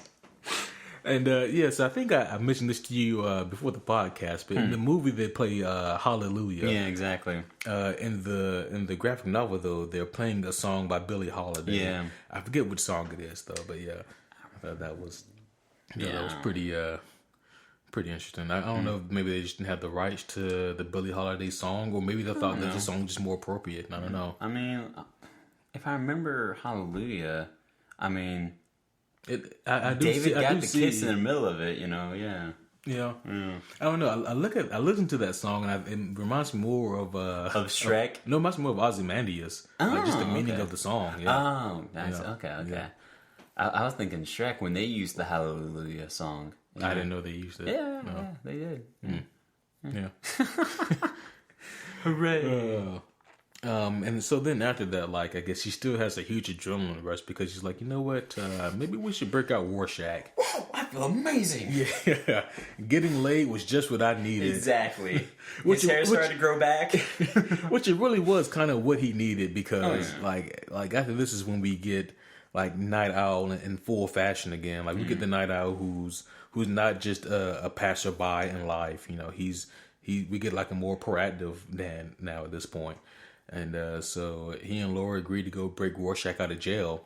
And that's when we get the cool kick-ass scene with Rorschach. And where's my face? Yeah, with Rorschach, he's just calm, cool, and collected as he's sitting in his cell. Oh gosh. And there's some you know, two-bid crime guy with his goons are there, you know, threatening Rorschach. They're gonna break inside the cell, and then they're gonna, I guess, give him a gruesome death. When of course the scene is also different in the graphic novel than it was in the movies. In the graphic novel, they have a blowtorch, and they're trying to use that to, I guess, melt the bars to get inside. Rorschach is able to get a hold of one of the goons, ties their hands up, breaks their thumbs, and so the goon is now stuck to the cell door. And they're like, "Well, sorry, Billy, we gotta." It's nothing personal, and we gotta get through you to get to him, buddy. Yep. And so they kill Billy. Kill Bill. Yeah. I think his name was Billy. I'm making that up. He looks like a Billy. He's a fat guy. Okay. Yep. Moving on. No disrespect to another named Billy. I'm just saying that this guy, he looked like his name was Billy, so I'm calling him Billy. This is going to be your first bad review. Watch. My name's Billy. Out of all the shit you said, if what I just said got us our first bad review, then what the shit I've said? Oh, well, we can go and listen to the archives. Okay. All right. Wait a minute. Most of my shit was like compliments. All right. Yeah, you've never seen anything potentially sexist before on this podcast. Not on this one. Oh. Anyways, I know, right? So the poor henchman, whatever his name may be, in the actual movie though, once Rorschach breaks his thumbs and ties him up to the cell, they actually use like a saw, like an electric saw, to cut off the henchman's hands, and so yeah, he suffers a different fate.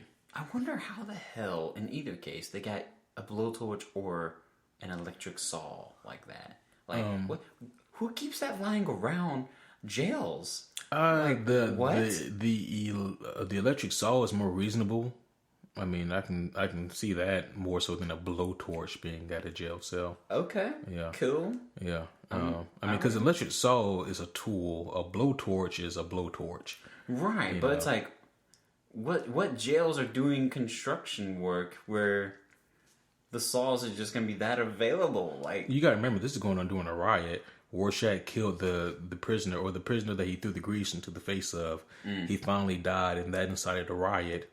And at this point, there was no control. Okay, so everybody is running around willy-nilly, which is why this one thug and his two goons are out. If I was running a jail, I'd probably have a strict, no, we're not importing power tools. Are you kidding me? I think you'd be surprised at what's inside a lot of these prisons. Oh, yeah, no, I know that they definitely have,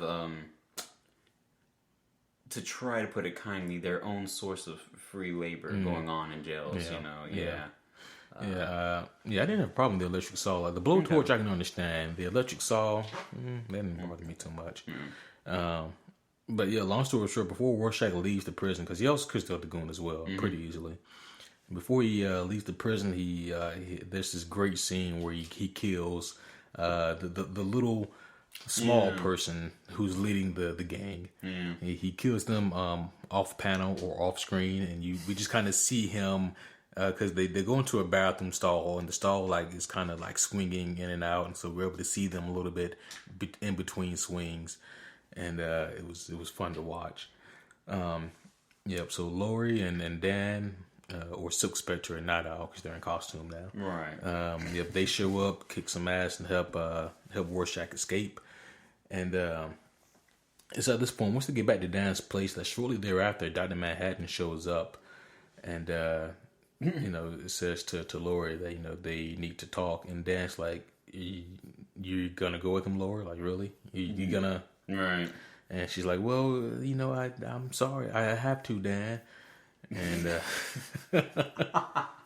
yeah, and so she does, and Rorschach in the background. That was weird. Yeah. I don't know, like, how do you think that made Dan feel?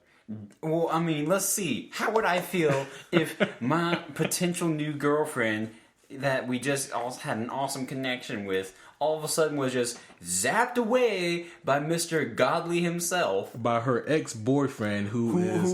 First of all, I'd be scared shitless like, oh shit, does Dr. Manhattan know that I just banged his ex? Probably. Yeah, he totally did. Yeah.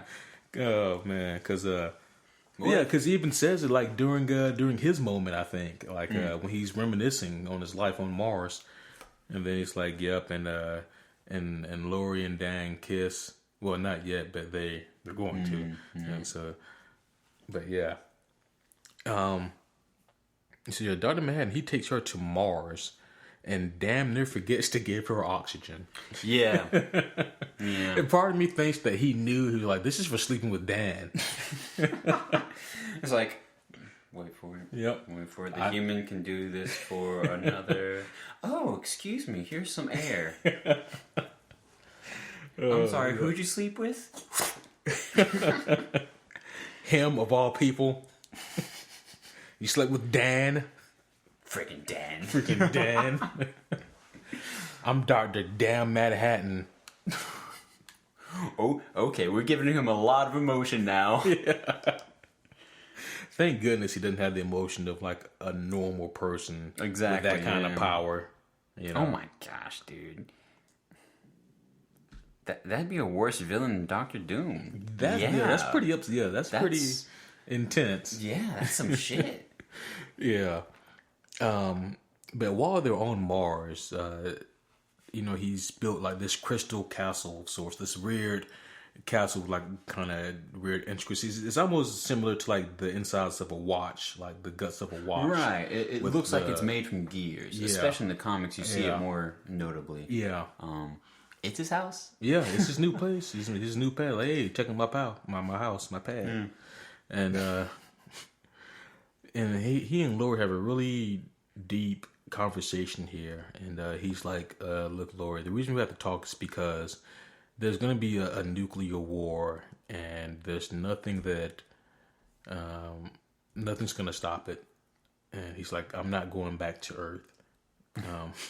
And she's like, well, why? You should. And he goes, well, my only connection to that world was you, and now that connection really doesn't exist anymore. And she was like, well, if you care about me, then you'll save, you'll save the earth. And they have this conversation with Dr. Manhattan. He's basically like, look, like if Earth lives or dies, the universe doesn't care. It doesn't matter. But obviously being a human who lives on Earth, she can't she definitely had an opinion. Yeah. And I guess the only thing I can think of that we can compare it to would be like if we had an anthill and there is a ant smart enough that we could communicate with, and we're like, look, your anthill is like right next to like where I park my car, so I'm gonna have to destroy your anthill. And the ant's like, but no, that's my colony, that's my home, that's everything I know. Like, yeah, but listen, whether your anthill is here or whether it's not here, it's inconsequential to the rest of the world. Exactly. Yeah. And so that's kind of what he's telling Lori here about this inevitable nuclear war that is gonna happen, and like basically everybody's gonna die, and like it's the results are inconsequential to the universe. It doesn't really matter, and he tells her that that the conversation is going to end with her crying, and she at some point, probably during the point where he tells her that he's not going to save Earth, that she gets really pissed off, and she says, and you said that I'd get really upset and that I cry before this conversation's over. I'm not crying, John, and so she's implying that he's not right about everything, meaning that you're not right about Earth and about its outcome. Like, right. It can change, and he essentially he tells you like there's still like so much about yourself that even you don't understand, Lori, and he delves into her memories like along with her, and they go back to when she was a child and her mother. Sally Jupiter, the original Silk Spectre.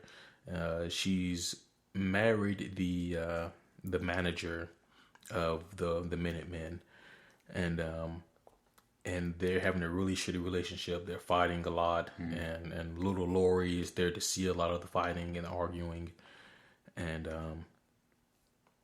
essentially like we see that scene and like the way that he's talking, the way that the manager is talking, or the husband is talking to Sally. There's some things that are implied that Lori isn't his child, and in the comics, it's heavily implied that she's actually the daughter of Hollis, of the original Night Owl, which I was totally ready to believe, up until this point, because it made a lot of sense, like her. Because throughout the graphic novel, we do see Sally and Hollis talking a lot, like over the phones and whatnot. And they did hang out a lot back in the day when they were both Minutemen. And Hollis is a good guy, upstanding guy, so it makes sense. But come to find out, she finds out during this moment that her father is the man who she hated for so long. Her father is the comedian. And she breaks down crying, and I'm sure that John wanted to say, I told you so. Told you you'd be crying. But he doesn't do that. What do you think about this revelation here when we see that the comedian is indeed the father? Well,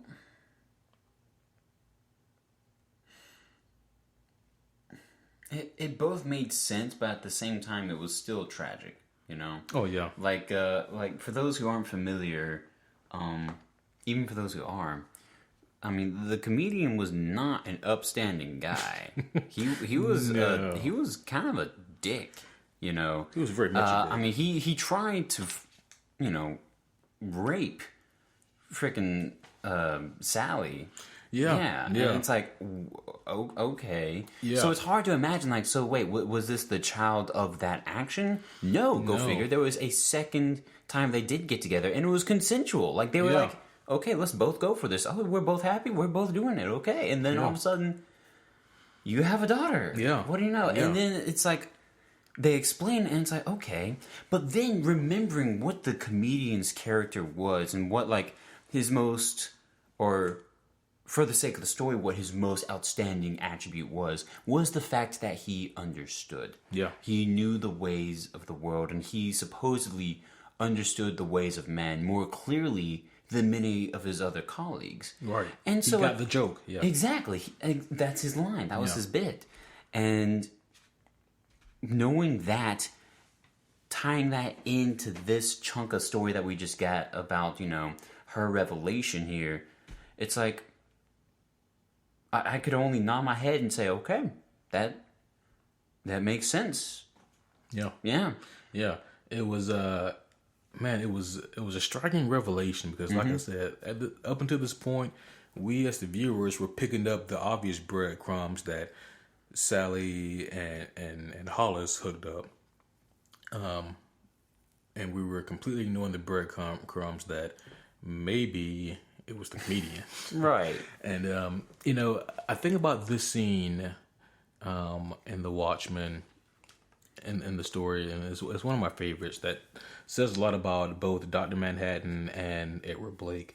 It's the scene where they're in Vietnam, and they're in a bar, and this lady, this Vietnamese lady, she comes up, and you can tell she's pregnant, and she goes over to John Blake, and Edward Blake, big difference, and she says, we need to talk, and comedian knowing what this is about, it's like, no, we don't. Leave me alone. Beat it, lady. Get out of here. He's doing everything he can to get her out of there. And she's like, we're gonna talk about this child, and he's like, no, we're not. And so eventually she takes a bottle and she breaks it and she slices his face with it. And permanently scars the poor bastard. Yeah. She gets him good. Yeah, Lisa. Poor Negan. No matter where he is, he's a dick. I was about to say, yeah. We haven't made the joke yet tonight, so yeah. There you go. And that pisses him off royally, which, understandable. He just got his face cut open. Yep. And so he pulls out his gun and he shoots her, kills her. Like, damn. Right in front of, Dr. Manhattan. Right in front of Dr. there. Manhattan. Yeah. And Dr. Manhattan sees that, and he tries to, he's talking to Edward, and it's like, you didn't have to do that. You didn't have to kill her. And Edward makes a very solid point. He says, look, you could have.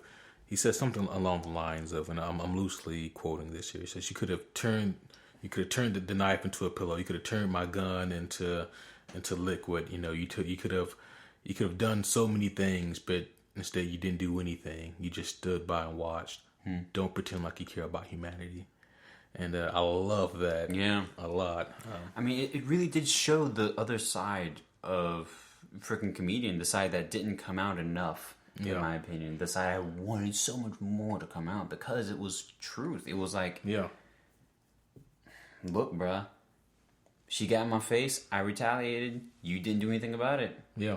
What's there to say? Right. Yeah. Yeah.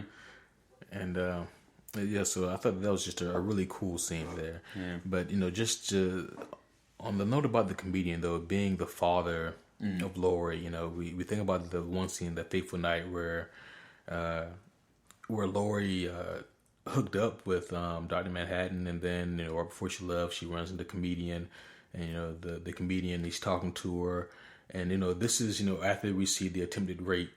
This is after that when Lori's just a young girl though, and Sally comes up and she takes she snatches Lori away in a big fuss, and Lori, she always said that she remembered, driving away and looking back and seeing the look on his face, and it was the look of a really sad man, and that really kind of goes to show that maybe, because, very few people in this world are all bad. The comedian is definitely a bad guy, in the sense that he does things that are bad, but he's done a lot of good too. He stopped a lot of crime. He saved a lot of people. He did try to rape somebody. He has killed innocent people, but he does, I think he still did want to build some sort of relationship with his daughter.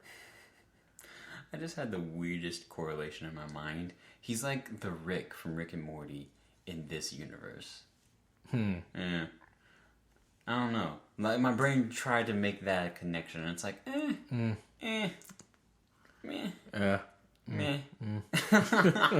It's fun making that noise. Yeah. Anywho. Yeah. Yeah. So moving on here. Night Owl and Rorschach, they find out who constructed this master plan, or who's behind the killings. So they find out that this Pyramid Trans International company is actually owned by Vite Industries. That Vite is actually a parent company of Pyramid, and they're like, "Holy shit!" Well, we know where we're going now. The big reveal. Yep. So they go to Karnak. That's a little place on Antarctica, where is it Antarctica or Alaska? I'm pretty sure it's Antarctica. Yeah. It's out in the boondock nowhere. Yeah. And ice. Yep. And Vite has named the place Karnak because why not? Okay. Because it's his place. It's his place. He can name whatever he wants to name. I know, right? Mm-hmm. And Vite, he knows they're coming. He sees them. And Archie has a hard time making it. Archie's the flying owl ship. Archie only makes it part of the way before he crash lands, and then Night Owl and Rorschach have to do it on hoverboard. Except in the movie, they do it on foot after that. But in the graphic novels, they have hoverboards that they use to get the rest of the way there. And once they get there, what are you looking at? Oh, no, I was looking up just in case, because, I mean, the movie definitely chose symbolism throughout the entire story. So I was wondering if Karnak meant something. It's definitely the name of a village in northwest France, and also the name of a commune beside the Gulf of Morbihan on the south coast of Brittany. Oh. So, everyone knows that. Okay. Oh, yes, indeed. Geography. Yeah. I don't know. Yeah. I guess just the name. Maybe so. Yeah. I'm trying to dig deeper into it. Yeah. But yeah, they travel to Karnak to Adrian's compound, and when they get there, they're like, "Okay, listen. We're really only get one shot at this." So Rorschach says to Dan, "Look, if you're queasy, then just hang back and let me handle this shit." And in the graphic novel, the way they try to get the upper hand on Adrian is that Adrian, he's sitting at a dinner table eating his food, and they try to ambush him there. In the graphic novel, Adrian, he's looking at like his mini TV screens on the wall, and they try to ambush him there. But basically the same thing. And the outcome is definitely the same. They try to ambush Adrian, and that shit does not work at all. Adrian, he knows some shit, and he puts boots to asses, and he has to away with them. I don't mean to settle on this point, but I do feel like this might be worth bringing up here. So I was a little curious still.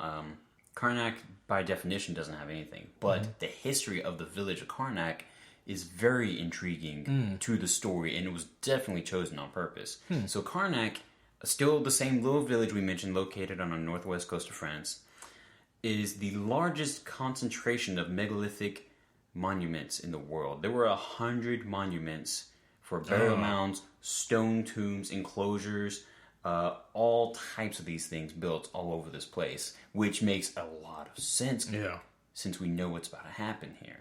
Nice. So, there you go. Okay. Appropriate name for this. That makes sense. Yeah, there you go. Yeah. Questions answered. Yep. That only Kevin was asking. So Adrian, he does a tremendous job of kicking both Rorschach and Night Owl's asses, plural. They really don't stand a chance against this guy. Not in a physical 2-on-1 even. Yeah. And I thought that was really, really cool to see, because we had seen moments in the graphic novel here already where both Dan and Rorschach are, they can definitely hold their own in a fight. Yeah. Both of them can. But to see them both lose so badly to Ozymandias really spoke volumes about the capabilities of Ozymandias. Right. The capabilities of what such a powerful mind can do. Yeah. Yeah. Kind of makes me wonder a little bit on a joking level, like what the hell, Mr. Fantastic could be capable of if he actually wanting to learn how to fight better, like fist to fist type stuff, especially with his stretchiness he's got going for him. Yeah. I mean, come on. Well, I think that those are different types of mindsets, though. Oh, for sure. Yeah. But like I said, a joking level. Oh, okay. Yeah. But it's like, smart people could rule the combat ring. I mean, well, technically they do. It's just different types of intelligence. Oh, exactly. Yeah, for sure. Yeah. And so he being Ozymandias reveals the plan to the guys, to Night Owl and to Rorschach, but he reveals it once the plan has already been set in motion. So once the plan has already been well underway, it is revealed that Adrian's plan was to stage a coup, basically to stage a false attack, to create this monster, this incredibly ugly as evil looking squid monster. Yeah, this wannabe Cthulhu, essentially. Yeah, he to send it to New York City. Once the creature arrived there, though, it immediately exploded, which was also part of the plan, killing millions. Right. And his whole plan, though, was that if we stage an attack coming from an outside source, coming from someplace that's foreign to us here on this planet, then the rest of this planet will come together in more unity, thus, calling off this World War III, this nuclear launch that's supposed to be inevitable. And they're like, but you killed millions and millions of people. But he's like, I saved billions, though. Yeah. I saved billions. This is probably the biggest difference in the movie versus the graphic novels. That in the movie, he doesn't create a giant squid monster to send to New York. Instead, he creates this this electromagnetic impulse wave that it has a signature energy reading to that of Dr. Manhattan, and that's right. He uses that to basically detonate New York and a bunch of other major cities all around the world. In the graphic novel, I believe it's just New York, but in the movie it was several cities. And I mean it's a different thing, but it has basically the same results. Yeah. What do you think about his plan? Dude, I was so worried you were going to ask me that question. From the moment we knew we were doing this podcast, I was regretting that. Because at this point, it definitely is. The answer is going to depend on your stance of the philosophy. Yeah. Like, which is the greater good? Which is the greater evil? Yeah. Honestly, I would love to imagine, because I am that type of person. I am that optimistic type who does cling to the idea of hope, though stupid I know that is sometimes, because I myself even call it stupid.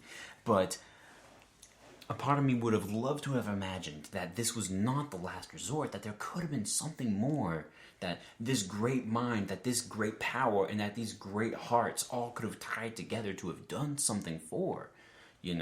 That there could have been something else, but it is respectful, nonetheless, to a degree, that he did do this, and he did it so well, so effectively, but, I mean, debating on your definition of this word, so successfully, too, because the world stopped. And he proclaimed at the end of the graphic novel, I did it, because he did. But, I mean, at that point, it literally does come down to one of the other things he was saying, I have taken this upon myself. Yeah. These deaths are on me. Right. That's... Yeah. that is some heavy shit. It's extremely heavy. Yes. Because, when you're done, like, it's easy to look at Ozymandias and think, you're the villain? Well, is he? Is there a villain to be fought here? I mean, the answer is not really. No, I mean, the idea is more the villain itself, but even then, can you label it as such? Can you give it a label? Yeah. Even. I mean, because I guess look at it this way: like if there's, if you turn on the TV tomorrow and you see, Quentin of Superhero Homie podcast, he's arrested for killing a room of 12 people. He killed 12 people. You're gonna think, shit. Q did that? No, my first thought is gonna be like, shit, we made the news. Superhero homies, what? Actually, they're taking me to jail. I'll be yelling, check out the podcast, Superhero homies. Actually, at that point, be like, oh shit, we're done. Homies, it's been fun. Yeah, but that's the podcast with that murderer guy, right? I know, right? But my point is though, like, to answer your question, no, I haven't finished my question. Please, my bad. So you see that I've killed 12 people. And you're like, well, shit, and like Q's killed 12 people. Damn, like that's a shame. But what people are gonna see is that I killed 12 people. What most people don't bother to ask is the why. Maybe I killed those 12 people because they were themselves serial killers or rapists, or maybe they were planning a terrorist attack. Right, like you were Frank Castle in the situation. Yeah. So in that situation, who's right? Exactly, and that's, like I said at the very beginning, I'm still going to stand by that. It does come down to your belief and your philosophy, what you choose to have be your correct, quote-unquote, again, answer. Yeah. Because, I mean, yeah, he stopped the World War, but I don't know, like my mind, and this is just me because I'm a classic overthinker, guys. I'm a textbook overthinker, damn it. And I don't think strategically about some shit. And right now, thinking about this ending again, my mind instantly goes down to what's going to happen, 5 years from now. What's going to happen 10 years from now? They can't keep focusing on the same enemy. Human history knows we can't do that. Right. Which means, congratulations, you've postponed the issue. You've bought some time. Exactly. And it's like, well, in the long run, what did you really do besides kill millions of people? And that's a mindset. That's a totally legitimate view. Yeah. But at the same time, someone here presently is going to say, well, we still fix the problem right now. He literally stopped the world from ending. Right. Like he hit that booster on the speedway and say, oh, I got 30 more seconds, man. Oh, I got 30 more something odd years. Who knows, Yeah. I mean, I guess from my perspective, like, he probably saved the world for his lifetime and for the younger generation's lifetime. Right. I mean, it definitely wasn't like for 2 years. Yeah, it'd be like, I'd say maybe 90 years, and then there started to be turmoil again amongst the world. Maybe.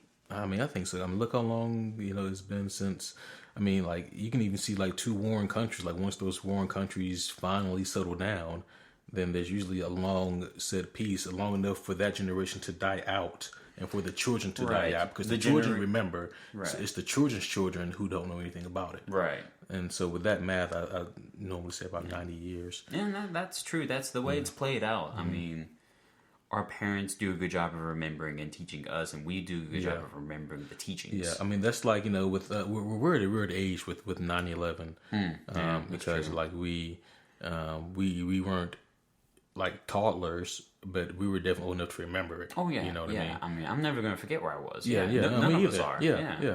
And like so like we remember 9/11. I mean, like and like the generation right behind us, they will also remember because it's so close to us and to our generation. But the generation after them, no, to them it's a textbook history thing. Yeah, And I mean, like, the thing about Ozymandias' plan is that, shit, man. Like, I think it was, I know, someone correct me if I'm wrong here, but I think it may have been Roosevelt who said that it would take something like an alien invasion for the world to come together and work. Let's look that up. That's a worthy quote. It is. Yeah, he actually said in Alien Invasion. I think it was Roosevelt. I know it wasn't Hoover. But that was a really interesting quote. And I often wondered, did Alan Moore draw inspiration from that? You know, I mean, it's obviously drew a lot of inspiration from a lot of cool shit that's actually happened in life, the Albert Einstein reference earlier. Right. You know? Right. Yeah. And what the? Okay.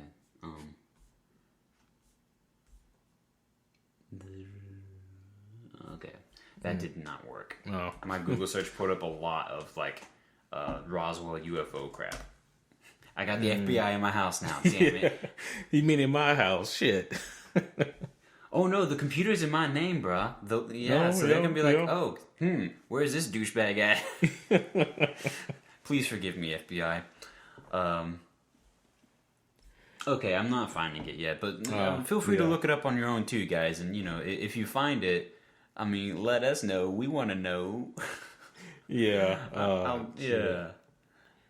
But yeah, man, no, it's a great point you bring up too, because it would only take, and you're summarizing the quote itself, it would take a foreign entity, some type of scary power that we can all share a fear of together. Right. A desire to retaliate against and prepare to fight together. You know?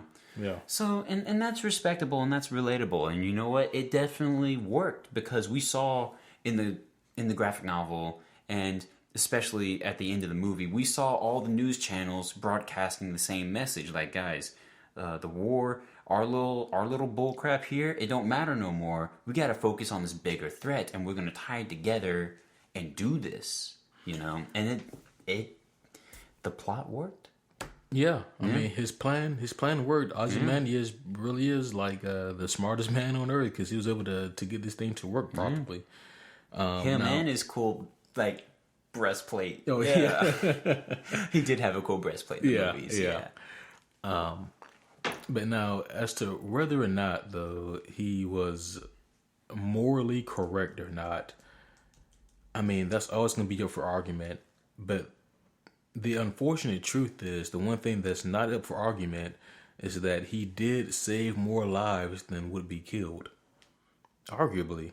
But on the other hand, though, Laurie did eventually convince Dr. Manhattan to come back to Earth to save it, because Dr. Manhattan knew that the nuclear warheads were going to be launched soon.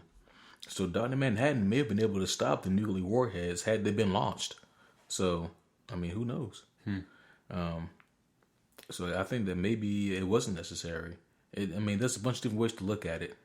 Right, yeah. So yeah, you think that there could be a possibility maybe for Dr. Manhattan? Because the whole thing was that Laurie convinced him that she could... Laura convinced him that to come back to Earth to save Earth, and that he came back to Earth. My question was, if the nuclear warheads were launched, do you think he could have stopped them? Honestly, I think he could have. I don't believe he would have. I think he would have, because that's why he came back to Earth. Okay. Yeah, that's cool. Yeah. But that the only other thing though is that they'll leave early on in the graphic novel. There's the president and maybe the cabinet, they're talking and they're saying, well, if Russia does launch all these nuclear warheads, Dr. Manhattan may be able to stop most of them, but he wouldn't be able to stop all of them. And so I think they refer to, which I think is them underestimating him, because I'm pretty sure he could have done some amazing shit with that. Yeah, who knows? Maybe so, but I think that was Alan Moore trying to imply to us readers that he couldn't. For whatever reason, also Dr. Manhattan couldn't stop them all. Yeah. But yeah, that's definitely one of the biggest telling points here of the story, though. It's this whole Moore dilemma that we're all forced to kind of answer for ourselves: who was right, who was wrong. We have to look outside of who are rooting for who our favorite characters are, and look at it from a bigger perspective, which is what's the right call here. Right. And that's just something that's not easy to answer. So Dr. Manhattan and Laurie, they come back from Mars, and they go back to New York City, and they're like, "Holy shit, what happened here?" Lori, she about loses her shit because like everyone's dead. Everyone in the city they're all dead. And Dr. Manhattan quickly deduces that this is the work of Adrian. He and Lori go to Karnak, and then they all promptly, Dr. Manhattan, he's on his way to beat the shit out of Adrian, and then he realizes that Adrian's plan worked. That it was the right call from the logical perspective, from the logical mathematical perspective. The decision that Adrian made was the right call, and Rorschach, he's just having none of it. Even though like Lori and Dan, like those two, they're struggling to accept it, but they're like, well, there's nothing we can do at this point. Rorschach is like, no, dog, fuck that. The people need to know. The people need to know what happened. And so Rorschach, he sees morality as black and white. He doesn't see it in shades of gray. And because of his view of morality, he wasn't going to let that stand. He was going to let the world know the truth about what happened. He's going to let the world know that, all those people died, not because of some alien invasion, or if you're watching the movie, not because of Dr. Manhattan, but because of Adrian, because of some hairball plan he had to try to save the world. And, they had to stop Rorschach. They had to stop him because if they let Rorschach go and he would blow the whistle, then that means that all those people die for nothing. Right. And then the war still happens. Right. Which means the only benefit, the amazing benefit that would have come from this plan would have never existed. Yeah. And thus the nukes still fly. Right. Yeah. And so, of course, we get this, the really heart-touching scene, the really tear-jerking scene between Rorschach and Dr. Manhattan. And, Dr. Manhattan says to Rorschach, I can't let you do that. I can't let you go. And Rorschach goes, he says something along the lines of course, you be all for this plan of Adrian's. Of course, you be the one to stand beside it. Yeah. And he goes, well, and to the last moment, Rorschach never backs down from his viewpoints. What's one more body to count? Yeah, exactly. He tells him to go ahead and do it, and and by do it, we all know what it means. He just do it, and then Dr. Manhattan does it. He kills Rorschach. Rorschach even takes his mask off for this, and I think that was important for both the graphic novel and the movie when Rorschach screams "Do it," so we can see the emotion in his eyes, and that was, like I said, that was important for both the graphic novel and the movie. That we see that, or Jackie Haley, that's the actor who played Rorschach in the movie. He was a damn good Rorschach. It's actually Jackie Earl Haley. Is that what I said? I don't remember. Sure. Yeah, Jackie Earl Haley is the actor. But he did such a damn good job with the role. Like, he did a phenomenal job acting with a full face mask on, and then for this scene when he has to take it off. Like, there's so much emotion built up here that is, like, damn, this is really intense. And Rorschach, he's a fan favorite. People love Rorschach. He's my favorite of the Watchmen. However, though, like, he had to die. It's unfortunate, but he did. He had to die. His death was also very symbolic, too. Yeah, you can tell. Rorschach, like we talked about, was the opposing force to this whole thing. Like, he always stood for... I don't want to say always, actually, because then I put myself in a corner, but I'm trying to find the best way of wording it here. He stood for what he believed in his own mind and what he knew was right. To him, to the public, to justice, the idea of justice, if you will, if you can follow me here. And he knew to him that, and barring my words from earlier, that this wasn't, the best option, that this couldn't have been the best option, and you did it anyways, and you killed these people. Good or bad, you still killed people. Yeah. Almost, no, I don't want to say that, but it did definitely resonate with everyone. And he was the one who stood for that, saying, I'm sorry, are we all under the same farce here? Are you guys really going to stand for this? this is going to be okay for you? You're going to go to sleep at night peacefully? Yeah.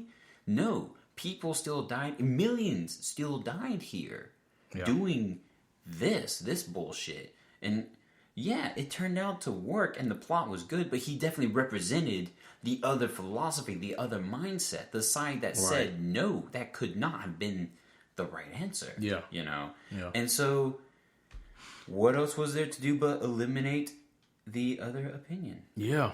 And it's unfortunate because Rorschach was the one person who, from the beginning, stumbled onto this whole conspiracy because he investigated the death of a man. He discovered that man was the comedian. Then that led to this whole unraveling of this huge scheme. No one believed him. Okay, maybe you have a point, Rorschach. Holy shit, Rorschach, you were right. And now it's too late, though. Yeah. And you have to die. It's, it's super unfortunate, man. But, like, the telling of Rorschach's story, though, is one that's both, it's tragic and is great, you know? Yeah. It's both. A great tragedy. It's a great tragedy, yeah. So unfortunately, Rorschach, he does have to die for the plan to be fulfilled. Dr. Manhattan, he goes to say he's goodbye mostly to Laurie. He's like, fuck everybody else. But he and Adrian talk one last time, and Adrian, you know, he's like you said earlier, he's like, I did it, you know, my plan worked. This was the right thing to do, right? This did work, right? This is the correct call, right? And you know, Dr. Manhattan, he's pretty cryptic with his response. You got something? Oh, no. I'll bring it up later. Yeah. Oh, cool. Okay. Yeah. No, you're making a good point. Yeah. Okay. And yeah, so, you know, because at this point, Adrian, he's still coming down off the high from the fact that, his plan worked. It actually freaking worked. This crazy ass plan of his went off. Yeah. And, like, you know, he's looking at all the news stations, and like they're all pretty much in agreement that like we need to come together now to combat this common foe. And he looks to Dr. Manhattan, and he's basically saying, this was the right thing to do, right? I was correct. And Dr. Manhattan's response is pretty cryptic. You know, what was the exact wording? Because shit, I don't remember. Oh yeah, no. The question was this the best ending? Yeah, that's right. Yeah, because I remember "end" was the very typical word that John clung to there. That Dr. Manhattan clung to. Yeah. He goes, he says, "Nothing ever ends," right? Yeah, it's to that extent something. Yeah. I think it's something along the lines of nothing ever ends. And so Adrian, he's left to think about the consequences and as to what that means. And that's kind of where we leave Adrian. Of course, Dan and Laurie, you know, months later and down the line, those two are still together. And they now have like new identities. They sneak in to go see Sally, Laurie's mom. And, you know, Laurie, she confronts Sally about her dad, the comedian. She's like, look, I know. And then those two kind of have a touching moment together over it, you know, just confirming that, damn, it's true. And, you know, just to kind of give them both closure on it, you know. Yeah. It needed it. Yeah. And then, you know, Dan and Laurie, they leave. We're led to believe that they're continuing to secretly be crime fighters, to secretly be superheroes. And, which I think was really good for both of them. And then, of course, the last thing we see is, the newspaper article, the guys at the New Frontiersman, you know, they're trying to come up with a story because like now that there's practically like this whole world peace thing going on, they're having a hard time finding a good thing to write about, something juicy. Yeah. And you know, the main editorial guy, he's like, well, he says to I guess like the junior associates, like, the lackey. Well, just find me something. I'll leave it up to you. Take some initiative.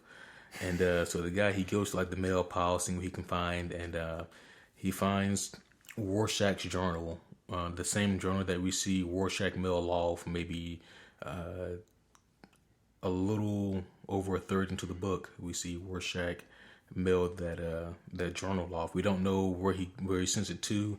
It's very subtly done, but Rorschach does mail it, and it does end up here in the hands of this guy who works for the New Frontiersman newspaper. Yeah, and so that's kind of where the graphic novel leaves us.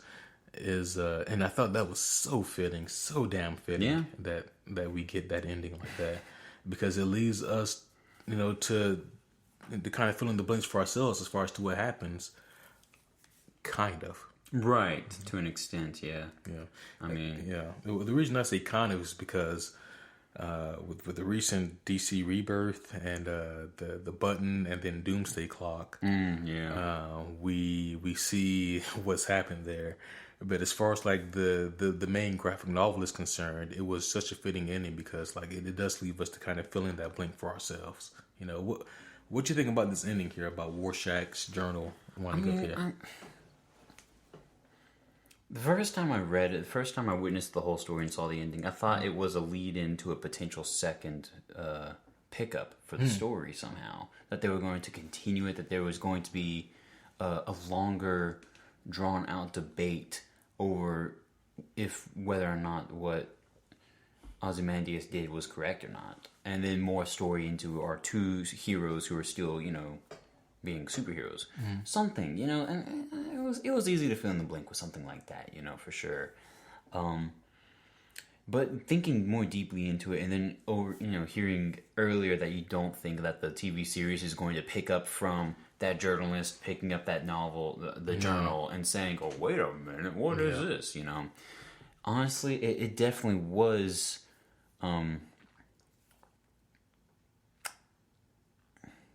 I gotta agree with you from earlier, man. It was very much like you can fill in the blank with what puts you... that's different. You can fill in the blank with what puts you more at ease. Yeah, exactly. I look at the ending to this the same way I look at the ending to like Inception, like because we don't need a sequel to Inception. We just need to fill in the blanks for ourselves. Except Facebook people ruined it by saying, "Well, there's this theory and that theory," and you're just like, "All right, calm down, guys." Calm down. But I look at it in that kind of light, though, because this story, as a self-contained story, is such a well-told adventure that we really like. There's a lot of elements to the story that we just kind of have to put together for ourselves and then come to the conclusion for our own selves, right? Because like I said earlier, it's easier to put Adrian as the villain, even before that, though, even before you figure out that Adrian's the bad guy, it's easy to assume that Dr. Manhattan's going to end up as the bad guy. And it's easy for us to assume that because we can't relate to Dr. Manhattan as well. So it's easy to put the bad guy mantle on him because he's not like us, because we don't think like he does or he like us. But, this whole story I thought was so well told, and there's a reason why this is constantly considered to be one of the greatest graphic novels of all time. It has rightfully earned its spot among the greatest. So I thought that overall there was just a fantastic story here. It very much was. Let me ask you this: what do you think the meaning of the Black Freighter was? Tales from the Black Freighter. The Tales from the Black Freighter. Yeah. Remind me. The comic book that the kid was reading throughout the story. To be honest, I was hoping to hear more your opinion about that, because in reading the story,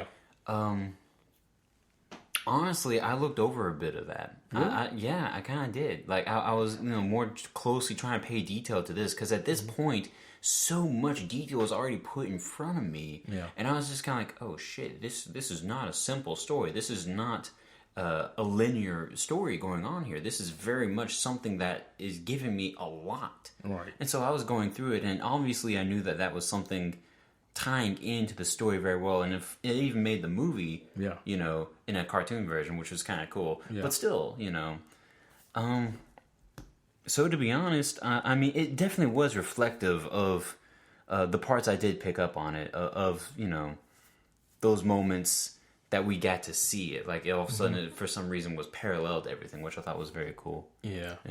I definitely recommend going back and reading that if you get the chance, because the analogy that it tells us and this whole story that we get is a really amazing one.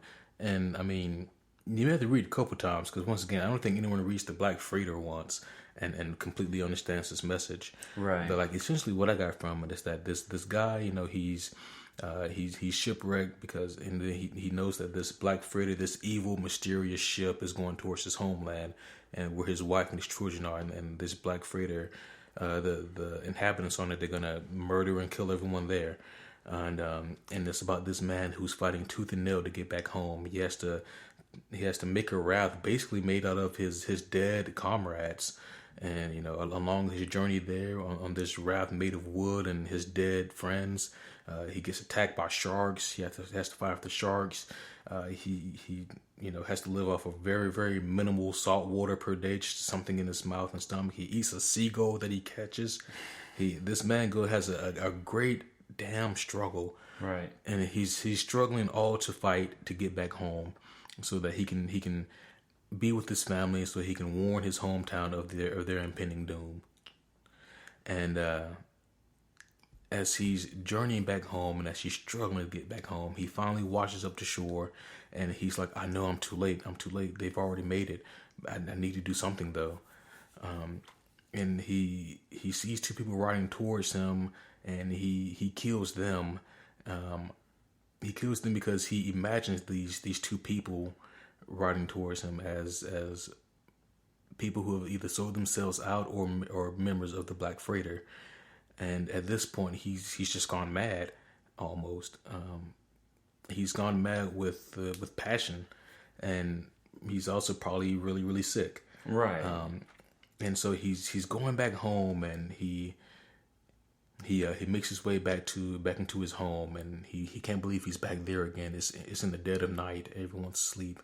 And he goes to try to see if he can find his wife and children, and he hears someone sneak up behind him, and before he can give his assailant a chance to attack, he attacks first, and he beats the person damn near to death, and then he looks up and he sees his children, and his children are standing there wide-eyed with tears in their eyes, not knowing what's happening, and he looks down and realizes that the person he's beating to death is his wife. Okay. And, you know, he sees that, oh shit, like, I can't believe I did this. And then at this point, he tries to basically run away from his problems. He just flees the city. And at this point, the entire city is awake and they're alert. He goes back to the shore that he washed up on. And he's like, I can't believe I did this. And then off in the distance, he sees the Black Freighter. The Black Freighter hasn't made it to his hometown yet. And it's at that point, you know, he realizes that maybe the Black Freighter wasn't after his hometown. Maybe they were just after him. And he's forced to live with the decisions that he's made. Yeah. This guy, this whole story, he's got to be an analogy for Adrian. That's what he is. That's what he represents. Is a man who's sacrificing so much, and he's trying so hard to save what he loves, but in reality, he might just be killing the same thing he loves. He might be destroying those very same things. I definitely see that. Yeah. That sad and unfortunate tale of the pirate, it definitely reminds me of those plots you hear about, and those plots and storylines we read about that tell us of this adventure, this person, this protagonist, what have you, who learns of something of the future, who for some magical how learns something that hasn't happened yet that quote unquote will happen. And all of a sudden, in your attempt to stop it or to impede it or to make it never happen in the world or blah, blah, blah, this and that, you are the thing that makes it happen. Yeah. Like he was trying to stop his family from being, you know, injured or harmed in any way, whatever have you. And instead he was literally the force that harmed his family. Yeah. And it's sad. Like, I'm sad now. You brought my buzz down. Like, I'm over here slouching, man. But, damn. Yeah. You know, you're right. I do have to go back and read that. there's a reason it's part of the story. That tells us another side of Adrian, definitely. Yeah. And it was heavy stuff. And it was really good, though. But, so, all right, we're going to have to go ahead and wrap this one up here. This, I knew that doing a podcast on The Watchmen would be, another lengthy one just because there's so much. Right. I mean, and it's a 3-hour movie. Yeah. 3.5 hour movie. Yeah. And the graphic novel is no slouch either. The graphic novel has more content. Yeah. 12? Yeah, 12 chapters. Yeah. Mm-hmm. And so, like, I knew that with doing a podcast like The Watchmen, like, we wouldn't be able to cover every single thing. And so, like, if you're listening to this, guys, I know that some of you probably want us to touch on, like, DC Rebirth and the Button and the Doomsday Clock. And hey, like keep your heads up, because, like, at a later date, I'd love to cover that stuff. Most definitely, because there's a lot of great material in that. That can be recovered. Like, DC Rebirth was an amazing read, and I love the tie-in with that. And of course, like, the Button was another amazing read, and then DC or not DC Rebirth, but Doomsday Clock. Like, I can't wait to really delve more deeply into that. But I think right now, before we even touch on that, because right now that's an unfinished chapter. So I think it'd be best if we wait for that to wrap itself up, however long it may take, and then come back and visit that again once it's all done. I think that'd probably be the best approach for that as far as the podcast goes. But so yeah, I just want to let you guys know that we're not leaving you in the shadow on that. We're not just disregarding that altogether. We're probably gonna come back and visit that at a later date once the content is more thoroughly fleshed out and they've wrapped up that incredible story. But it's something that we'll come back to later on. But as far as like the Watchmen, the core Watchmen, as far as like the graphic novel, as far as that story goes, what are your overall thoughts on it, Kevin? It's a damn good story, and it's one that definitely needs to be given attention, whether or not it's going to end up to be your favorite or just another one you've read. It's definitely one of the ones I appreciate the most. Whether or not it's my favorite, I haven't sat with it for enough time to be honest. I mean, I have very few favorites. Yeah. But it definitely was a more powerful message, something that does not happen too terribly often with the graphic novel genre of fandom. So it definitely is something you should take time to read. You should, as a fan, take time to actually comprehend and to understand what this powerful story is telling you, because it's worthwhile and it's juicy and meaty and you're going to learn from it. And from that, it's not impossible to even grow from it, Now again, whether or not it ends up being your favorite story or not, or whatever. It will be. Either way, whatever the hell happens to it, it's definitely something that you will appreciate reading in the end. Oh, yeah. Yeah. Yeah, most definitely. It's like I said at the beginning of the podcast, like The Watchmen, they're timeless. It's a timeless classic. I mean, it's the reason why over 30 years later, damn near, that, we're still talking about it, that people are still reading it, and that it's still regarded as one of the greatest. That's a sign of it being one of the greatest. The fact that it can last so long, that it has a specific setting in the 80s, and that it doesn't negatively affect the story any.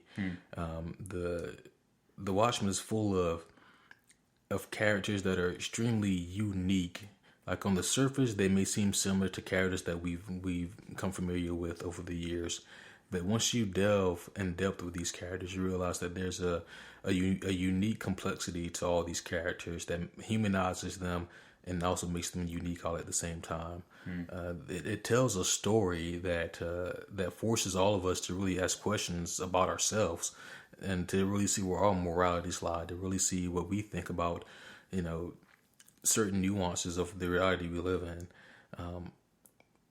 Long story short, man, the Watchmen is an incredible story, an incredible journey. Make time to watch the movie, to read the graphic novel, and whenever the HBO show finishes production, be sure to also check that out, because I'm sure it's going to be great too. But yeah, Watchmen will forever be in my top 5 list of all time. Don't ask me to put an exact place on it yet, but it's forever going to be in top 5 of all time for my favorite graphic novels. So that's going to be it for our Watchmen podcast. Of course, this coming Wednesday is going to be kind of another big one. We'll be covering the Avengers. So that's going to be a milestone. The very first Avengers movie came out in 2012. You guys remember that little classic, I'm sure. And the week following that, we'll be covering the plagiarism throughout the comic book world. So, yes. Yep. So going from DC to Marvel and Marvel to DC, you have some characters that just seem a little too similar to one another. We'll be taking. I'm sure a lot of you guys are thinking to yourselves right now, like, "Oh, I know of this and this and that and that." Yep. For sure, we're going to talk about all those. Yeah, we're going to talk about all of these guys, who came first, the chicken or the egg, and we're going to get to the bottom of that. So that's going to be a really fun podcast as well. But as always, before we close out, we're going to read a little bit from the book of Regrettable Superheroes. It's been a while. It has been a while, but here we go, right here.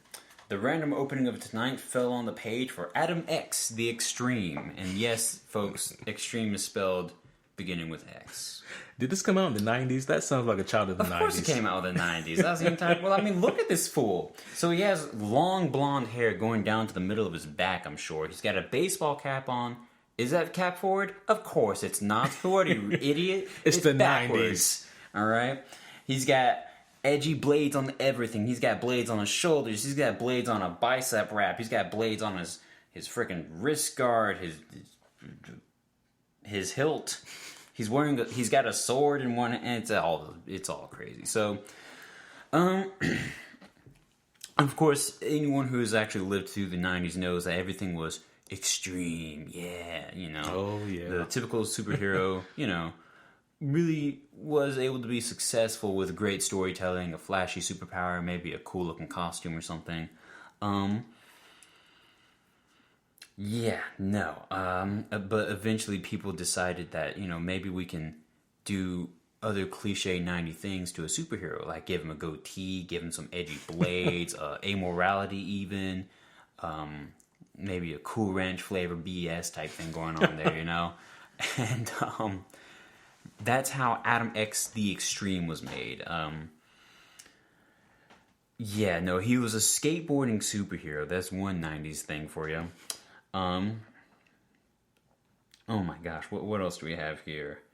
And this character was introduced around the same time Cable was introduced, and that tells you something. So it's like, okay, we're going to give him this one and then that one. He wasn't made by Rob Liefeld, was he? No, he was created by Fabian Nicieza and Tony Daniel. Yeah, okay. Well, okay. What are this guy's powers? I'm trying to find them, actually. So, actually, it's funny. Cable's creator and co-creator, Rob Liefeld, like you mentioned earlier, they left Marvel and found the rival company Image Comics, of course, as we know, right? Yeah. So Marvel had no choice but to try its own attempt at making a cool type of 90s hero that they can get behind. And their attempt at that was Adam X. So he's half alien and half mutant rebel from space who... Actually, this is hilarious. So apparently, even though he's half from space, his space half was not so foreign that, he wasn't familiar with the baseball cap backwards fashion statement or the maybe he was born the on soul Earth. patch. No, it says here that he actually did come from space. Oh, like he came from space, landed, and said, "Yeah, I'm here. What? Get with it." Radical guys. Oh my gosh. Yep. No, yeah, you got it right. Oh yeah, I get it right. Yeah. Okay, good. Yeah, his costume literally was covered with blades. Go Google image it, you'll see it. He literally has blades in places where now he can't turn his head or he shaves his goatee. Okay, so his mutant power relied on cutting his opponents. That's weird. So he possessed the ability to ignite the blood from any open wound on mental command making his opponent's blood boil. So in other words, he came at you, he cut you, he looked at your blood, and all of a sudden mentally stroke it onto fire, and all of a sudden you're burning on the inside, and all your blood is like boiling hot. Which is like... It's a weird superpower. It really is. And it was just a mental command he could do. Like, it just... there it is. You're hot. You know? Does it say how long this guy lasted? As soon as the decade died down. Like, as soon as the 90s was over, this guy was over with, too. Okay. You know? So, luckily, he lasted as long as he was intended, I'm sure, to last. Yeah. No. But basically, he was made to be that super cool, didn't play by the rules. He killed characters type thing. He's Adam X, and he doesn't play by the rule book. And it looks like he came out for X-Force. You know, it debuted in October 1993. Debuted, blah, blah, blah. Oh my gosh, in this 93. is stupid. And he just had tons of knives. That was his gimmick, guys. He had tons of knives. He made Wolverine look like he had no knives with how many knives this guy had. But yeah, that's exactly... it was his power and his downfall. You know, he actually kind of looks like Edge from the wrestling world a little bit. Look at him, don't you think? You know better, yeah. There was a slight resemblance there. I mean, yeah. He's got longer hair for sure, though Edge did definitely have long hair. Yeah. Damn. Yeah. And his name is Adam. Edge's real name is Adam. There you have it. We need to talk to Tony Daniel and be like, yo, what was your inspiration besides 90s knockoff bullshit? All right, but that's all we got for the most for this regrettable superhero. Yep. But as always, guys, like we said, check us out this coming Wednesday for Avengers, our Avengers review cast, and then check us out again next Sunday, where we'll be covering the plagiarism pettiness of these comic book superhero companies. Yes, that would definitely be fun. I feel like we should have a chart made for that. That way, we can sit there and be like, "Well, look at this bullshit." Yeah, there's a lot of history here. There are so many. You think you know of a good handful? Well, trust us. We're going to do the research so you can learn about so many more and really just have a bad taste in your mouth for comic companies for a while after this. Yeah, and some of it's going to hurt your feelings. Some of it's going to hurt my own feelings to discuss, but it's got to be said. Right. It needs to be called to attention. Yeah. All right, guys. But of course, as always, if you like what you hear, then please leave us a review on iTunes. It really helps us out. Preferably 5 stars. Leave us a couple words. And we can hook it with something nice like Rorschach's mask or the powers of Dr. Manhattan. Oh man, I wish I had that for sure. And again, don't be afraid to tell some of your friends about us. Get them listening with you. You can listen in cruise and spread the love. Tell all your friends about the Superhero Homies podcast. Oh wait, what was the quote? I wanted to work in a quote because this graphic novel, I don't know if we've said this or not, had tons of great quotes. Oh yeah. We as homies listen to the podcast not because we have to, but because we are compelled. I just wedged that quote in there hard, guys. Yes, you did. Yes, indeed. And we share it. Yeah.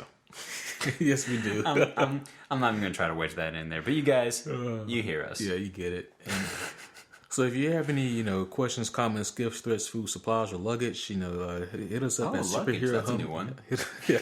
Hit us up at superherohomies@gmail.com or our Facebook page of the same name, Superhero Homies. And we're going to call it a night, guys. But we appreciate you guys listening. And as always, my name is Quentin. I'm Kevin. See you next time. Indeed.